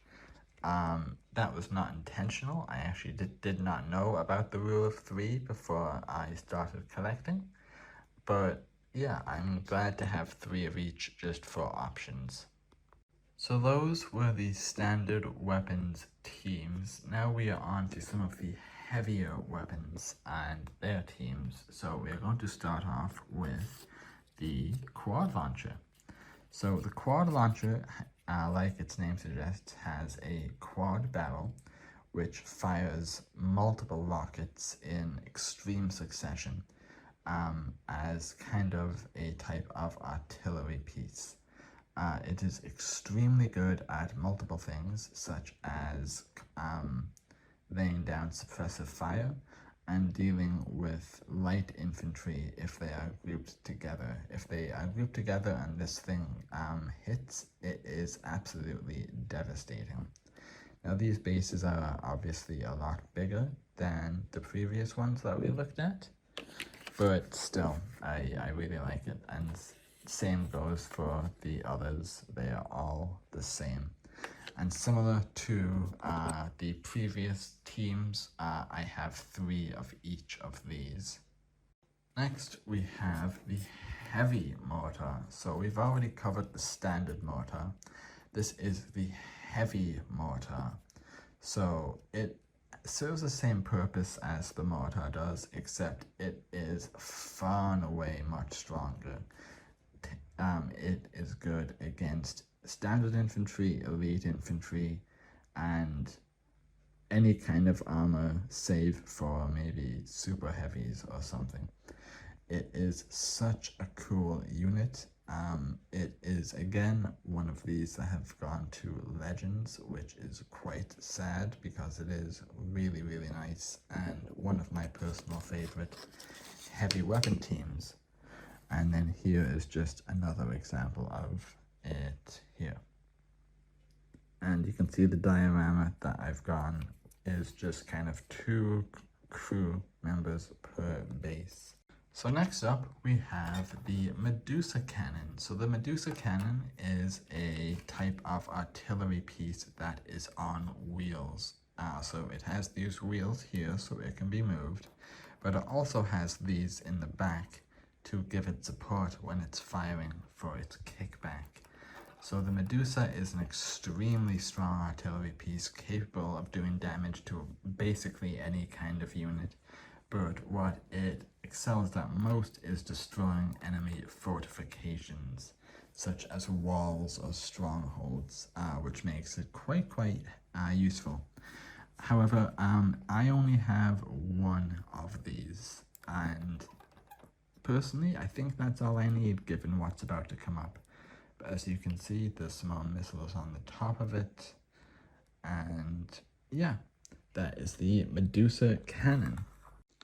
So next up, and this is the last unit of this sort that we have, this is the Earthshaker cannon. So as you guys have already heard me say, I love artillery, and that's one of the reasons why I love the Krieg. And the Earthshaker is the strongest artillery piece in my entire army, and I believe in the entire Astra Militarum army as well. It's similar to the Medusa in that it has wheels for transportation, since it's technically a carriage, as well as having these 2 support struts at the back to reduce kickback. So this fires extremely explosive shells onto the enemy, and its range is insane. You are absolutely able to not quite cross map people with it, but fairly similar. In the lore, what usually happens is these pound an enemy's location in the trench, and then the Krieg Grenadiers go in and clear out what is left. But I think they just look so cool, especially with the hazard stickers that I put on. Great unit. And here is just another one, for example. As you can see, I just most of the unit is this type of Krieg blue, but I did do the barrel. It kind of fade into metallic silver and then into bronze for the end. Unfortunately, again, and this is going to become a bit of a habit, is that the Earthshaker is no longer considered a legal weapon, meaning that it is also in the Legends. However, there is something that you can proxy it for, but we will get to that when we get to that. So we are now moving on to our 3rd and final category for my Death Korps of Krieg army, and that is the vehicles. And as you can see, there are as many vehicles as I have infantry squads, if not more. But we are going to start on a bit of the smaller side. So this is the Cyclops demolition vehicle. So this on the surface just looks like a miniature tank, but what it actually is, it is a remote controlled vehicle strapped to the brim with explosives. So what the Demolition Krieg members do is they use these things to drive up or hide underneath enemy armor, such as tanks, and then detonate, deleting both the Cyclops and whatever its target was, since it carries that much explosive. Again, I'm pretty sure this is Legends now, but it is such a cool idea, and it's very similar to what we saw earlier with the RC car that the Krieg combat engineers use. Next, we have the Hades breaching drill. So I only have one of these. I am planning on getting a second, but I don't want to wait another month for it to arrive and then another week to paint, because I just want to record this video now. So the Hades breaching drill is, like the name suggests, a drill that actually uses melters to help its way chew and burn through a rock to enter inside enemy territory and cause havoc from within. So you can see these massive rotating teeth at the front, which just chew up the earth combined with the melter. I believe that this can hold 12 units. It might be 12 or 10, I can't remember. But it is extremely good for sneaking into a location without being seen, and then loading it up with something like Grenadiers, just to cause the most amount of chaos possible. Usually when you send this in, it dies and the people you sent in die, but the goal is to take out as much of the enemy as you can with the drill. Apologies, there actually is one more heavy weapon team that I forgot to mention, and that is the recently released Krieg artillery team, which is this here. So this is another one of the recently released units that were released at the beginning of 2025. And this is the final of the new units that I will be showing you, as I have bought them all and shown them all to you already. So this serves as a bit of an in-between between the Earthshaker artillery and the Field Ordnance battery. And this is actually a very modular piece. You are able to swap out different guns or barrels as needed, depending on what you need for the given situation. So the options that you have are the heavy mortar, which I don't use because I already have heavy mortars, a heavy quad launcher, which I don't use because I already have heavy quad launchers, a multi-rocket launcher, which I occasionally use. I personally don't find it that good. It's good for, say, destroying groups of light infantry, or maybe one light vehicle. But my personal favorite, and the one that I run all three of them with, is the siege cannon. So this is fully an artillery piece now. It comes with all of these different parts on the front, as well as a lot of stuff on the inside. It came with 3 different crew members. I believe that this guy it looks like he's fallen a little bit, but I also have the other guy on kind of Overwatch, because what is really interesting about this piece is that this guy can actually fire his weapon. if an enemy enters his line of sight, which is really good for defending these units. It is probably my favorite of the new unit types, just because I love all things artillery, and I tried to make a decent diorama out of all of them. So, with that out of the way, actually let me just quickly show you the other one. So this one is a lot more hectic, with plants and ammo crates and everything just chucked everywhere, and the crew kind of just mulling about. But yeah, I love this unit to bits. So now on to our first real vehicle, and that is the Bombard. So the Bombard is a vehicle that is now in Legends. However, its purpose was that of a small little artillery vehicle. So it has quite a short barrel, so it's very, very short range, but it is incredible for destroying enemy fortifications, which is why I really hope they bring this back one day, as I just think that the idea for this was such a good one. So next we have a Centaur. So the Centaur is a troop transport for the Krieg. I believe it can carry 6 different units, excluding the driver and the gunner. So you can see that the gunner is there looking over the top with his machine gun. The driver is in the driver's seat. And then I also added this guy just because I had spare parts to kind of turn it into a vehicle that has a little bit more defensive capability. I do have a second one over here. This one was 3D printed off of Etsy, so it is not exactly the same, but it serves the same function. Really good. They are not the best transports or the best vehicles, since they can only hold 6 units each, but they are still better than nothing and are dirt cheap points-wise.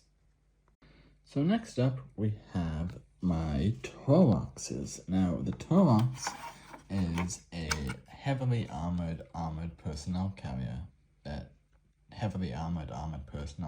Sorry, that sounded very, very dumb. Anyways, so it has these 2 mounted turrets and weapons on top. For example, this one has these dual las cannons. And this one just has a, I believe that is a storm bolter, or just a heavy bolter in general.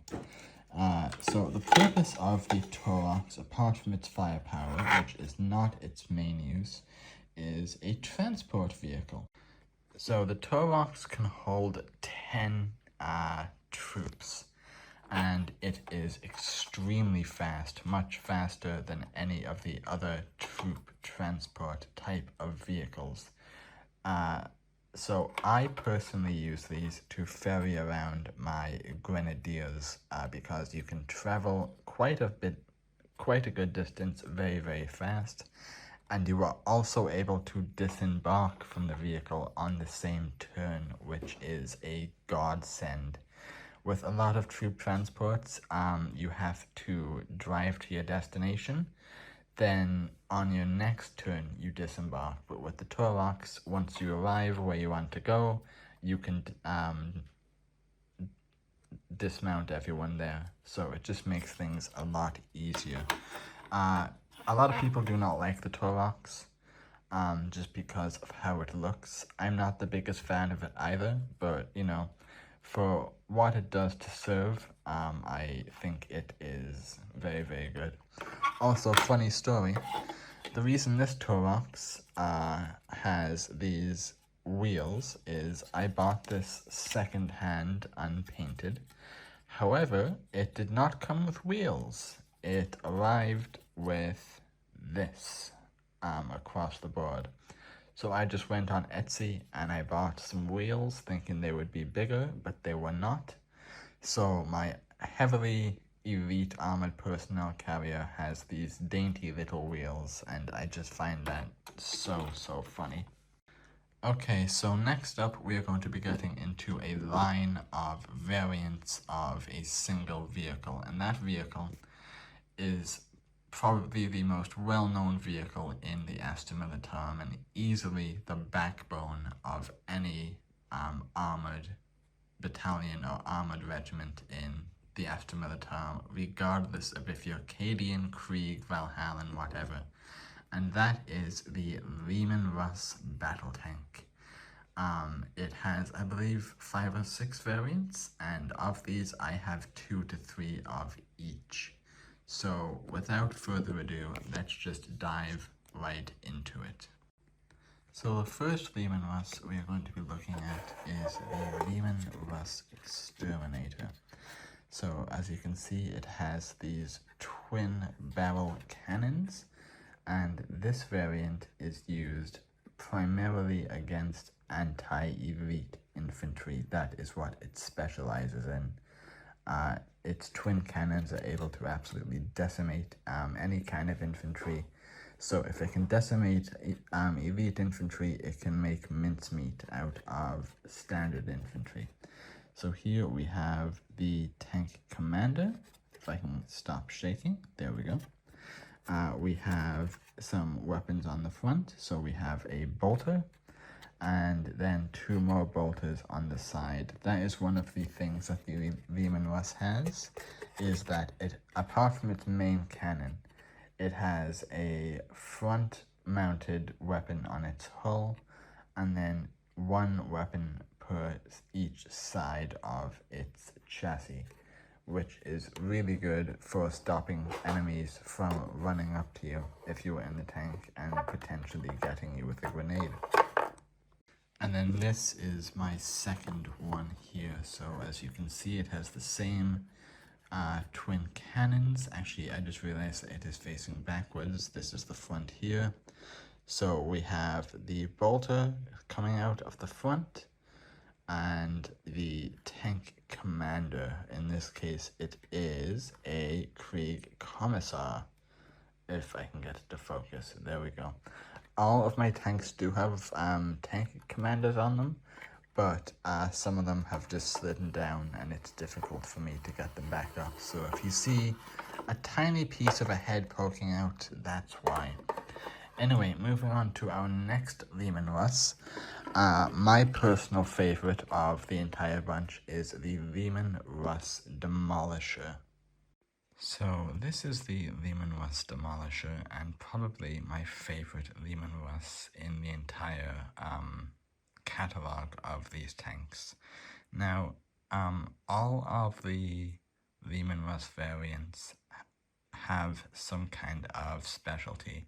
They're either good at taking out tanks, at infantry, or elite infantry, or heavy armor. So they all are anti-something. The Demolisher, however, is anti-everything. However, because of this, it has 2 very large drawbacks just to even things out. So the first drawback, the one that's probably easiest to notice, is its extremely limited range due to its small barrel. So because of that, you have to get in nice and close to be able to actually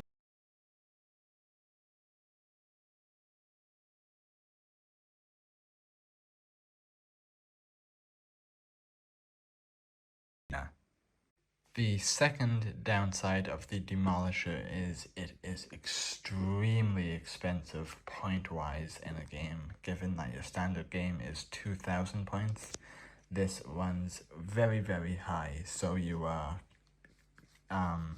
losing a lot of other units to be able to just even bring 1 of these into the lobby, let alone multiple. So let's just have a quick little look over. So first off, we have my Commissar Tank Commander. We have a forward-mounted bolter, and we have 2 plasma rifles, or plasma cannons, whichever you prefer, on either side. Again, these are to keep enemies away. Since I have to get close to use the Demolisher, I am in more danger of getting hit by something. And here's the next Demolisher. So same thing. It does not have the snow pattern that I did for that one. I just did this one standard with the Krieg colors and Krieg transfer sheet. So again, we have our tank commander up here. There is a turret of I believe that's a multi-bolter. And yeah, that's it. So there is no side-mounted weapons on this one. It does have a slot here for a front-mounted weapon, which I do actually have upstairs, but I don't feel like running up and getting it, but it's in the same vein as what you guys have been seeing. And then, oh, actually, here it is here. I apologize. So there we go. That is it. This is a Vaz weapon, so definitely interesting. Just a little bit of a break from your standard bolter that we've been seeing.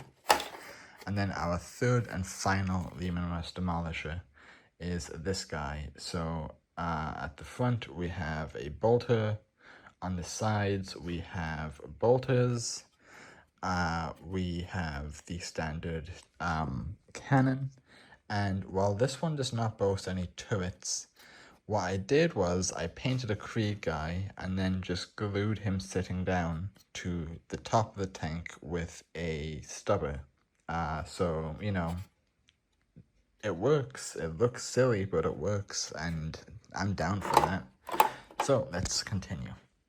Also, just before we continue, I forgot to say, so all of those heavy weapons teams and weapons teams in general, those bases I made myself. It took a while. I was fairly new to base making when I did this, but I think they turned out fairly well. So I just wanted to clarify that, because I did say earlier in the video that I did make quite a few bases for this army. So those are those bases. So next we have our Leman Russ Vanquisher. So the Vanquisher is the anti-tank tank. So this excels in taking out any kind of armor, be it light or heavy. That you can tell by its longer barrel and this kind of pattern on the muzzle brake. You have a weapon in the front. We have two plasma rifles on the side, and our tank commander up here who looks like he's having a little nap. So there's also a little bit of dirt up there just to kind of make it look like this tank has been through hell. Really, really like this. The Demolisher is definitely one of my favorites up there in the Death Corps, in my Leman Russes. Here is our second one. So again, there's the tank commander hiding. We have exactly the same setup: Vaz, plasma, and Vanquisher turret. And then for our third Vanquisher, we have this one. So here's our tank commander there. There's nothing on either side, no weapons, no anything.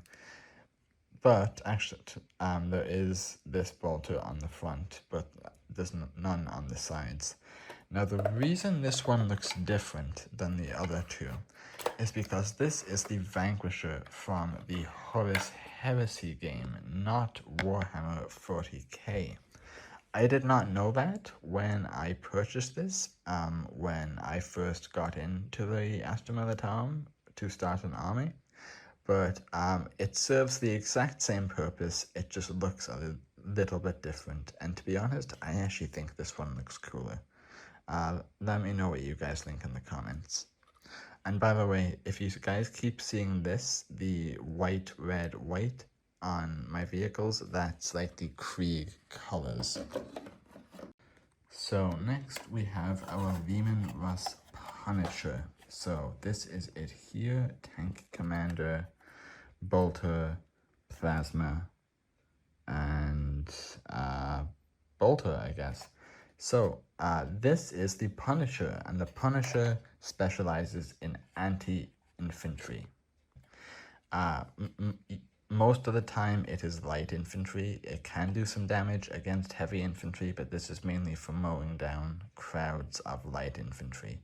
As you can see, it has almost like a minigun style end to its cannon, and is definitely very fun to play with. It's not always the best, and it's very situational, but when it's time for it to pop off, it really does pop off. And then here is the other one with these very similar weapons. So we have a Las, we have a Plasma, and we have a Plasma. Our tank commander is asleep, and our tank still looks immaculate.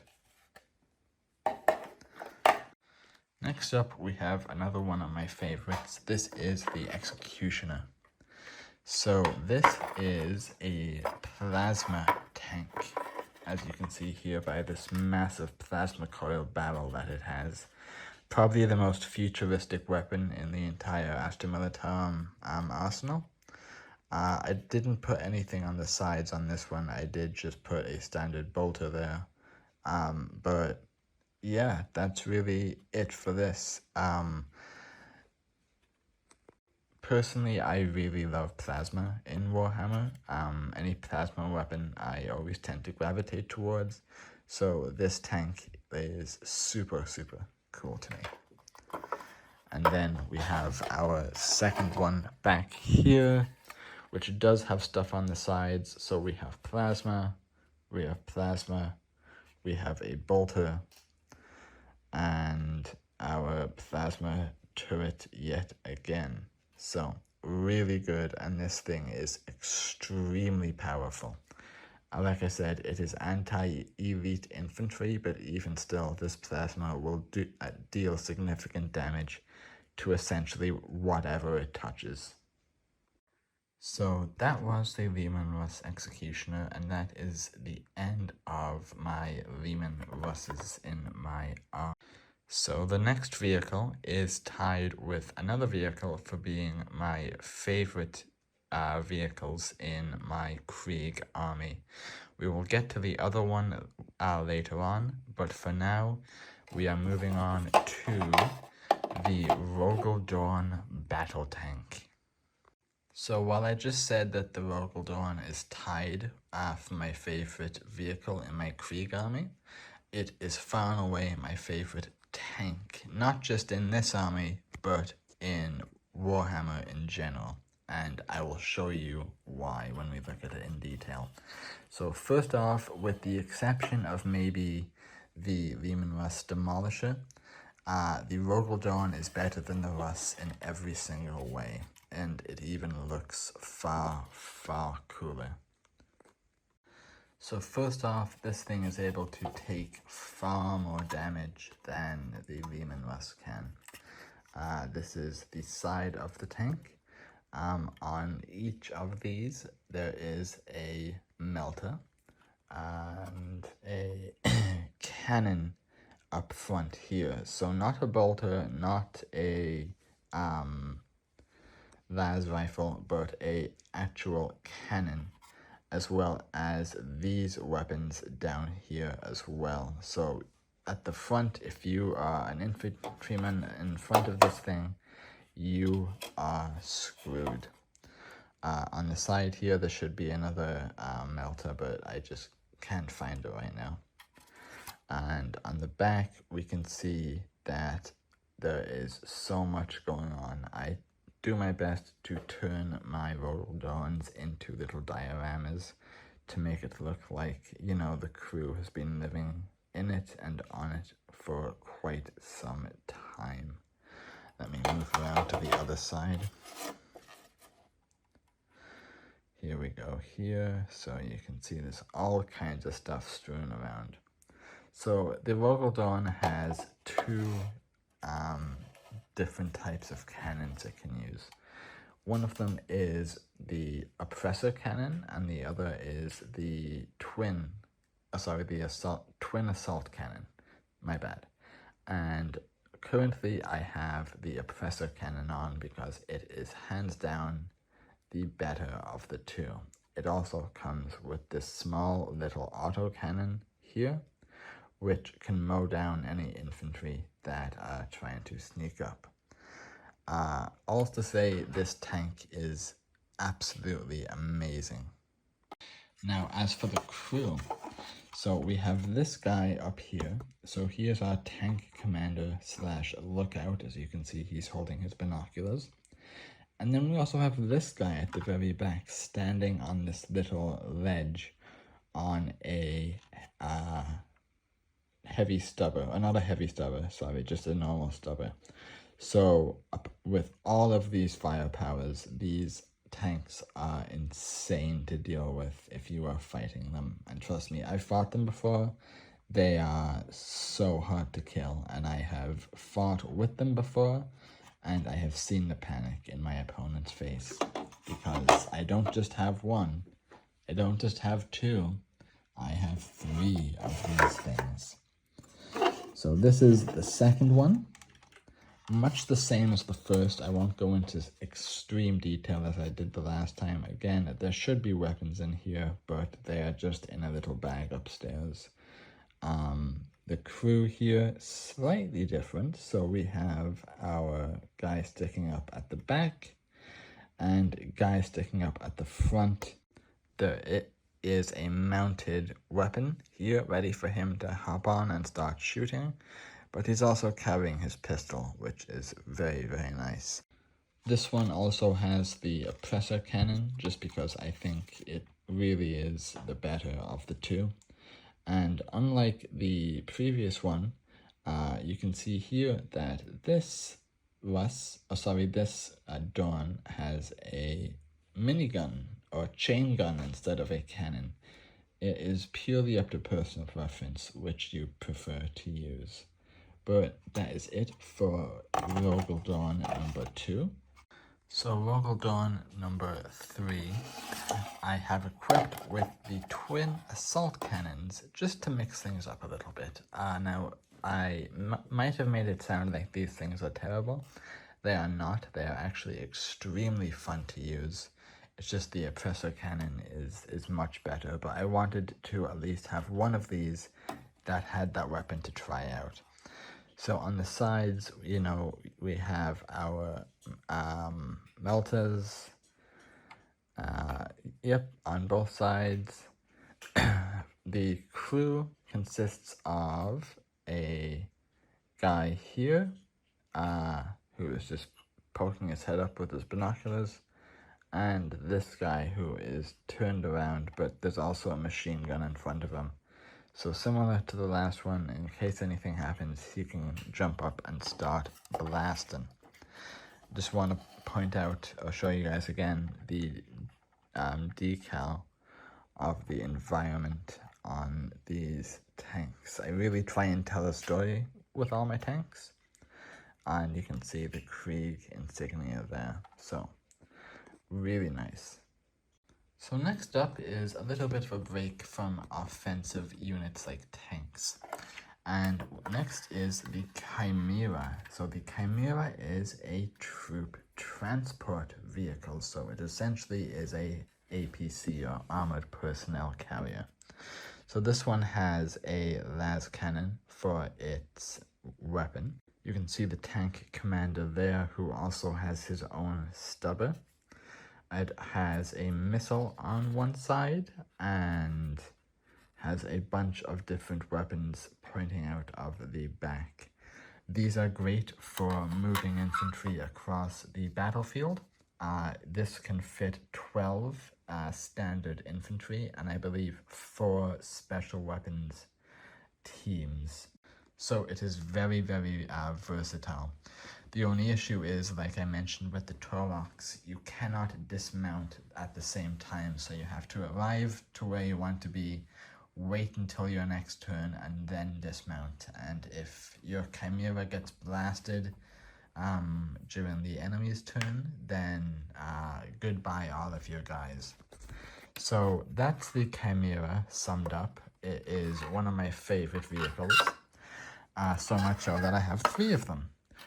Oh, I forgot to mention, so I do have a dozer blade on this one. Here is another Chimera, so this one also has a dozer blade.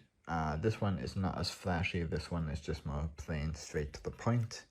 Weapons on the back, no missile to be seen, and it has a heavy bolter for its cannon, which is great. And our third Chimera is this one, who also has a dozer blade. I actually did not realize all of them had the dozer blades. So we have the bolter for the turret, and for the back where the people are being transported, there are weapons and antenna everywhere. So great vehicle. No Imperial Guard army is complete without them, in my opinion. So next up we have the Hydra. So I don't have much to say about this one, just because I do not know much about it, as I have barely ever used it. I actually don't know if I even have used it. So first off, we can see a corpsman in the back of the vehicle. So it is an anti-aircraft weapon, and it is extremely effective at taking out enemy aircraft. The only issue is, with the state of aircraft in Warhammer right now, no one runs aircraft, so this has kind of gone obsolete by proxy.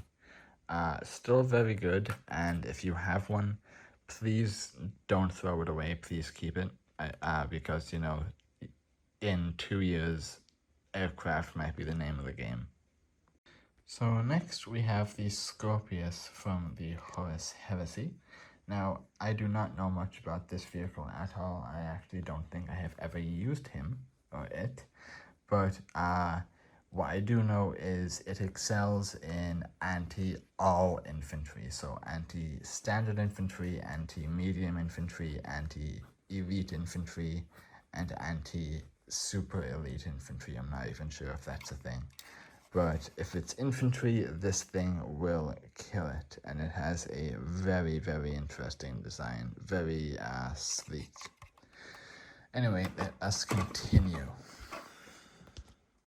So next up we have another one of my favorites, the Hellhound. This is actually a very recent addition to my army. So the Hellhound is this kind of APC looking tank without actually being a carrier. This is meant to be a trench destroyer, so this is what they send in to clear out trenches and other dug-ins by infantry. As you can see, it has a flamer mounted to the top with the gunner ready to go. And that is all I really have to say right now. So I absolutely love the idea of this, and I think it's such a good vehicle to have. Next we have our second Hellhound, same thing as the first one, except this time instead of a flamer, it is boasting a little cannon as well as a bolter on the front. One thing about the Hellhound that I find very interesting is that it has these exposed fans at the very back, as well as its kind of coolant pipe system. This one here also has it, as you can see, which is just a very cool design choice. I think this is actually the only vehicle in my collection that has that, if not the Astra Militarum as a whole. And finally, our third Hellhound, this one again sporting a flamer for clearing trenches, and yeah, this time sporting a flamer for clearing trenches, and that's it. Nothing really else to add to it. It does have a little bolter on the front just to get rid of any infantry if the flamers don't. But yeah, and it also has these exposed back as well. Very, very cool unit, and unfortunately it's actually very underrated. I don't see a lot of people using Hellhounds. I absolutely love them. So, moving on. So next we have the Manticore. So the Manticore is another artillery-based weapon. As you can see, it still has a little bolter on at the front, but it is an artillery weapon. So it fires these four Storm Eagle rockets into the enemy's position. Each rocket by itself doesn't do that much damage. However, combined, if you are able to hit a cluster of enemies with them, whether they be infantry or armor, they will take serious damage, if not die outright. I really like this vehicle. I think the design of the four rockets is brilliant and definitely one of my favorites. And for our second Manticore is much the same as the first, only instead of a bolter it has a melter on it, and its rockets are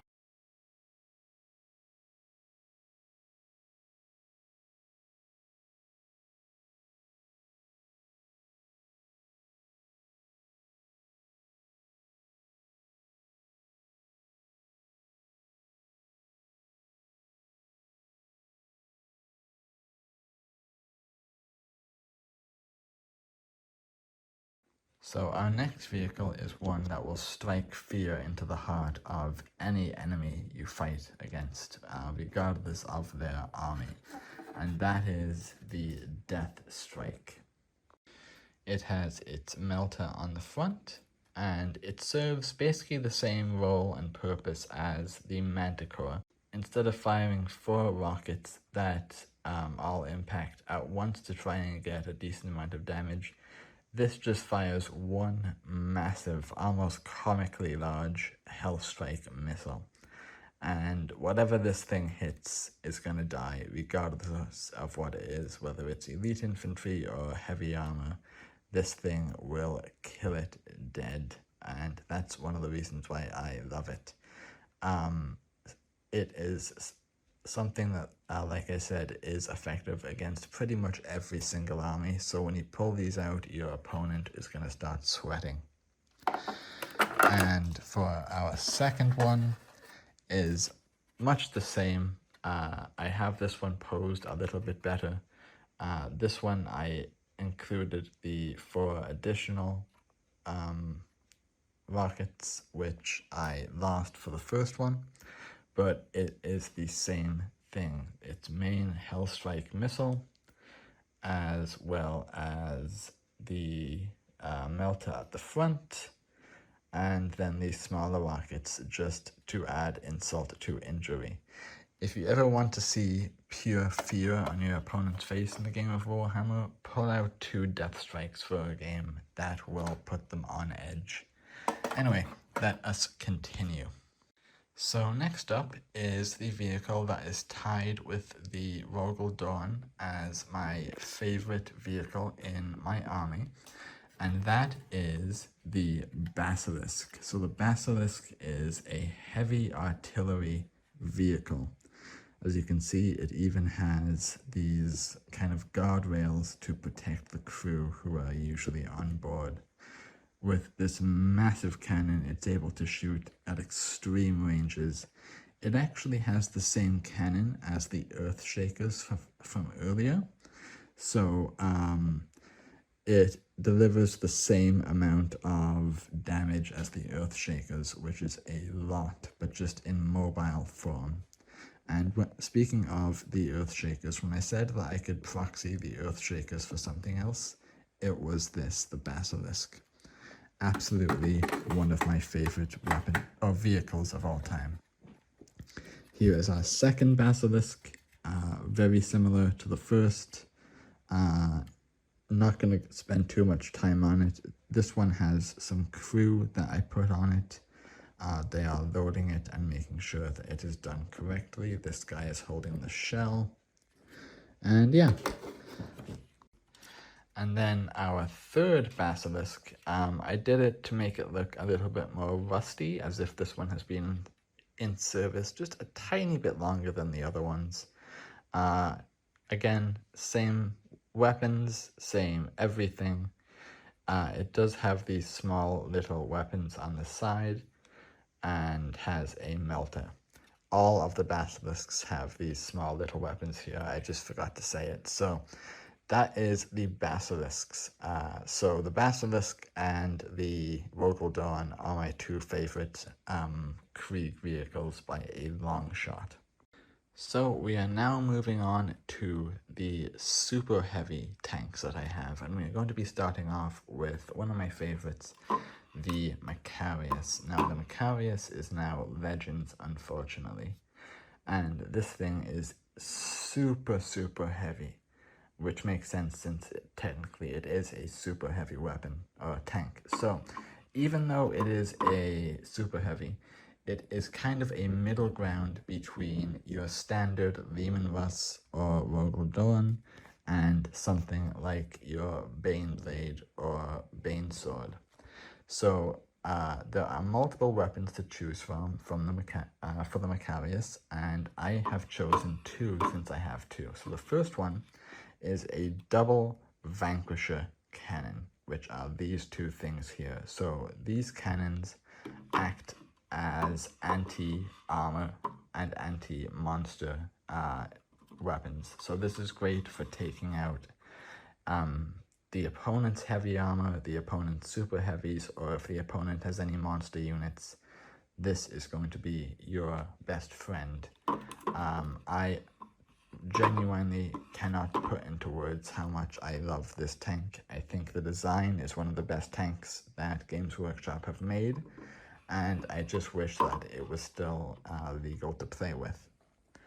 And our other one, so the second Macarius, it has a slightly little different weapon. So first off, we have our crew. So we have our tank commander sitting up there, and then one guy here sticking his head out. So here is the weapons, and they are twin mega bolters. So they chew through infantry, regardless of what kind of infantry. Standard, medium, elite infantry, it doesn't matter. This thing will chew through them all, and I love it.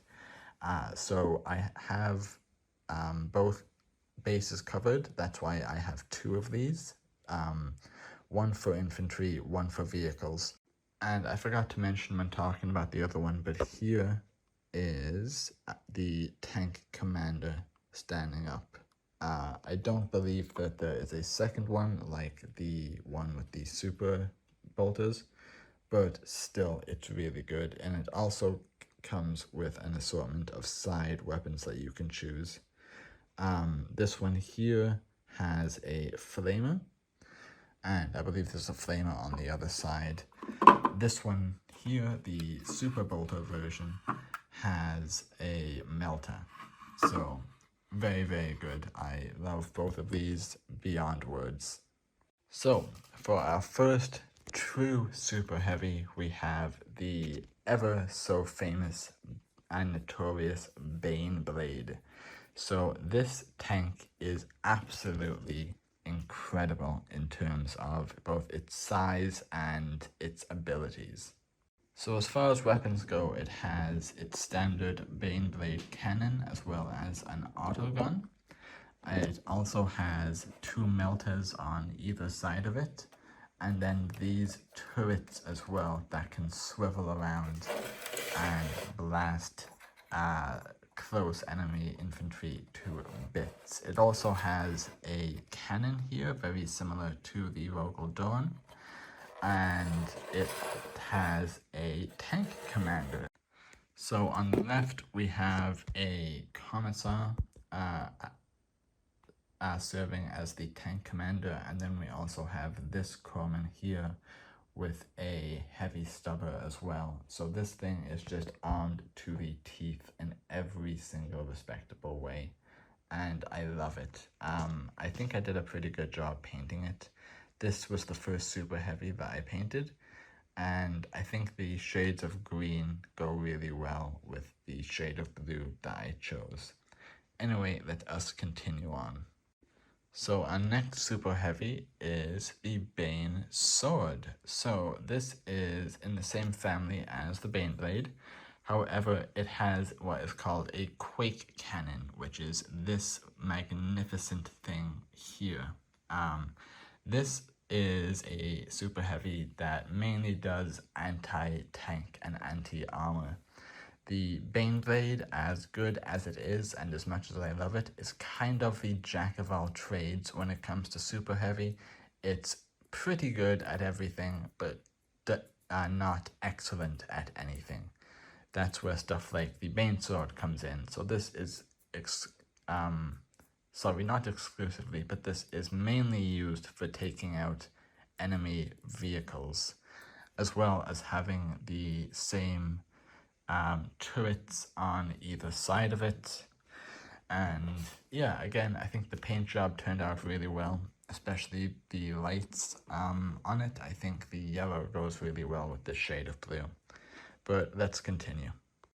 So our next super heavy is probably my favorite of my super heavies, and that is the Stormlord, and I'll get into why it's my favorite in a second. So first off, its weapon are these two twin cannons here. These are twin Vulcan mega bolters. So these are extreme anti-infantry and even extreme anti-light and medium armored vehicles. So this thing can chew through pretty much anything and just obliterate it. It also has 4 turrets instead of the standard 2 that we have been seeing. So it has 2 on this side and 2 on that side. It also has these two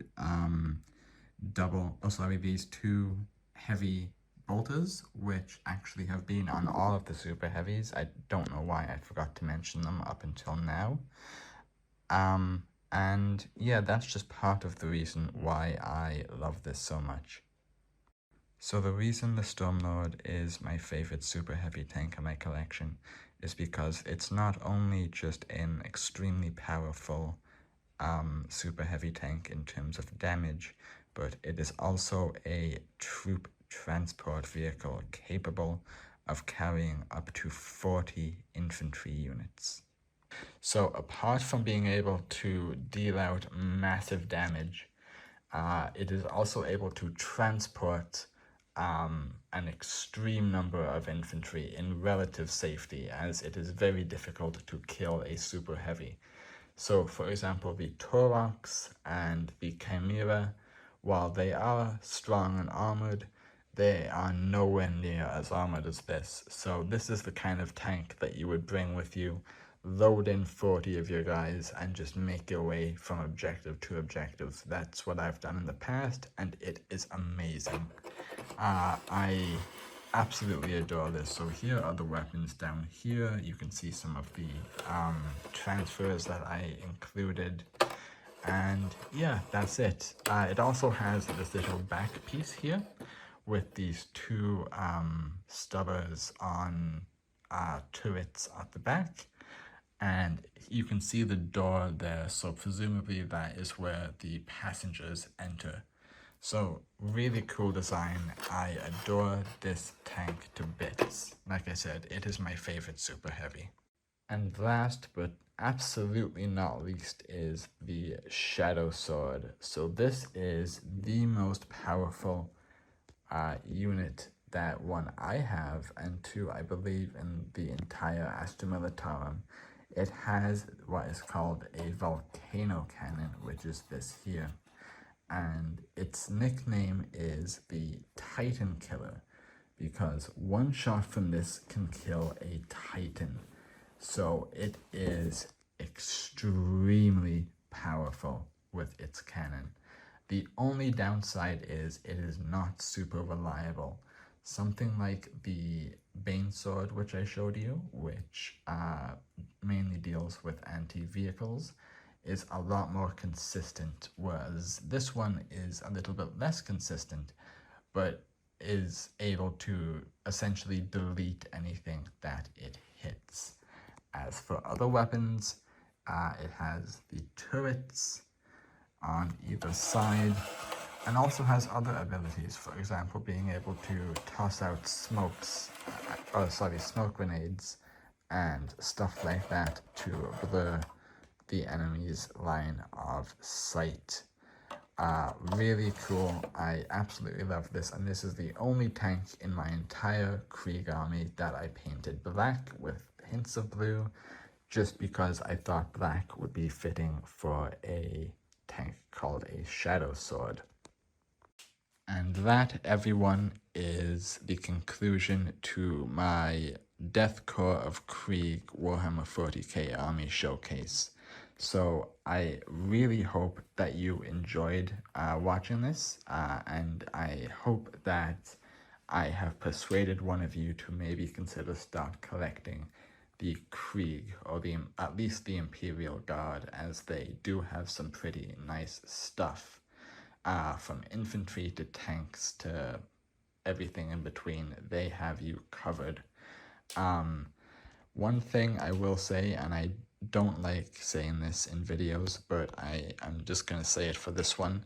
If you guys would not mind leaving a like on the video, just because it took me absolutely ages to set the table up with all of these miniatures, and it's going to take me another hour or 2 hours to put everything back where it is.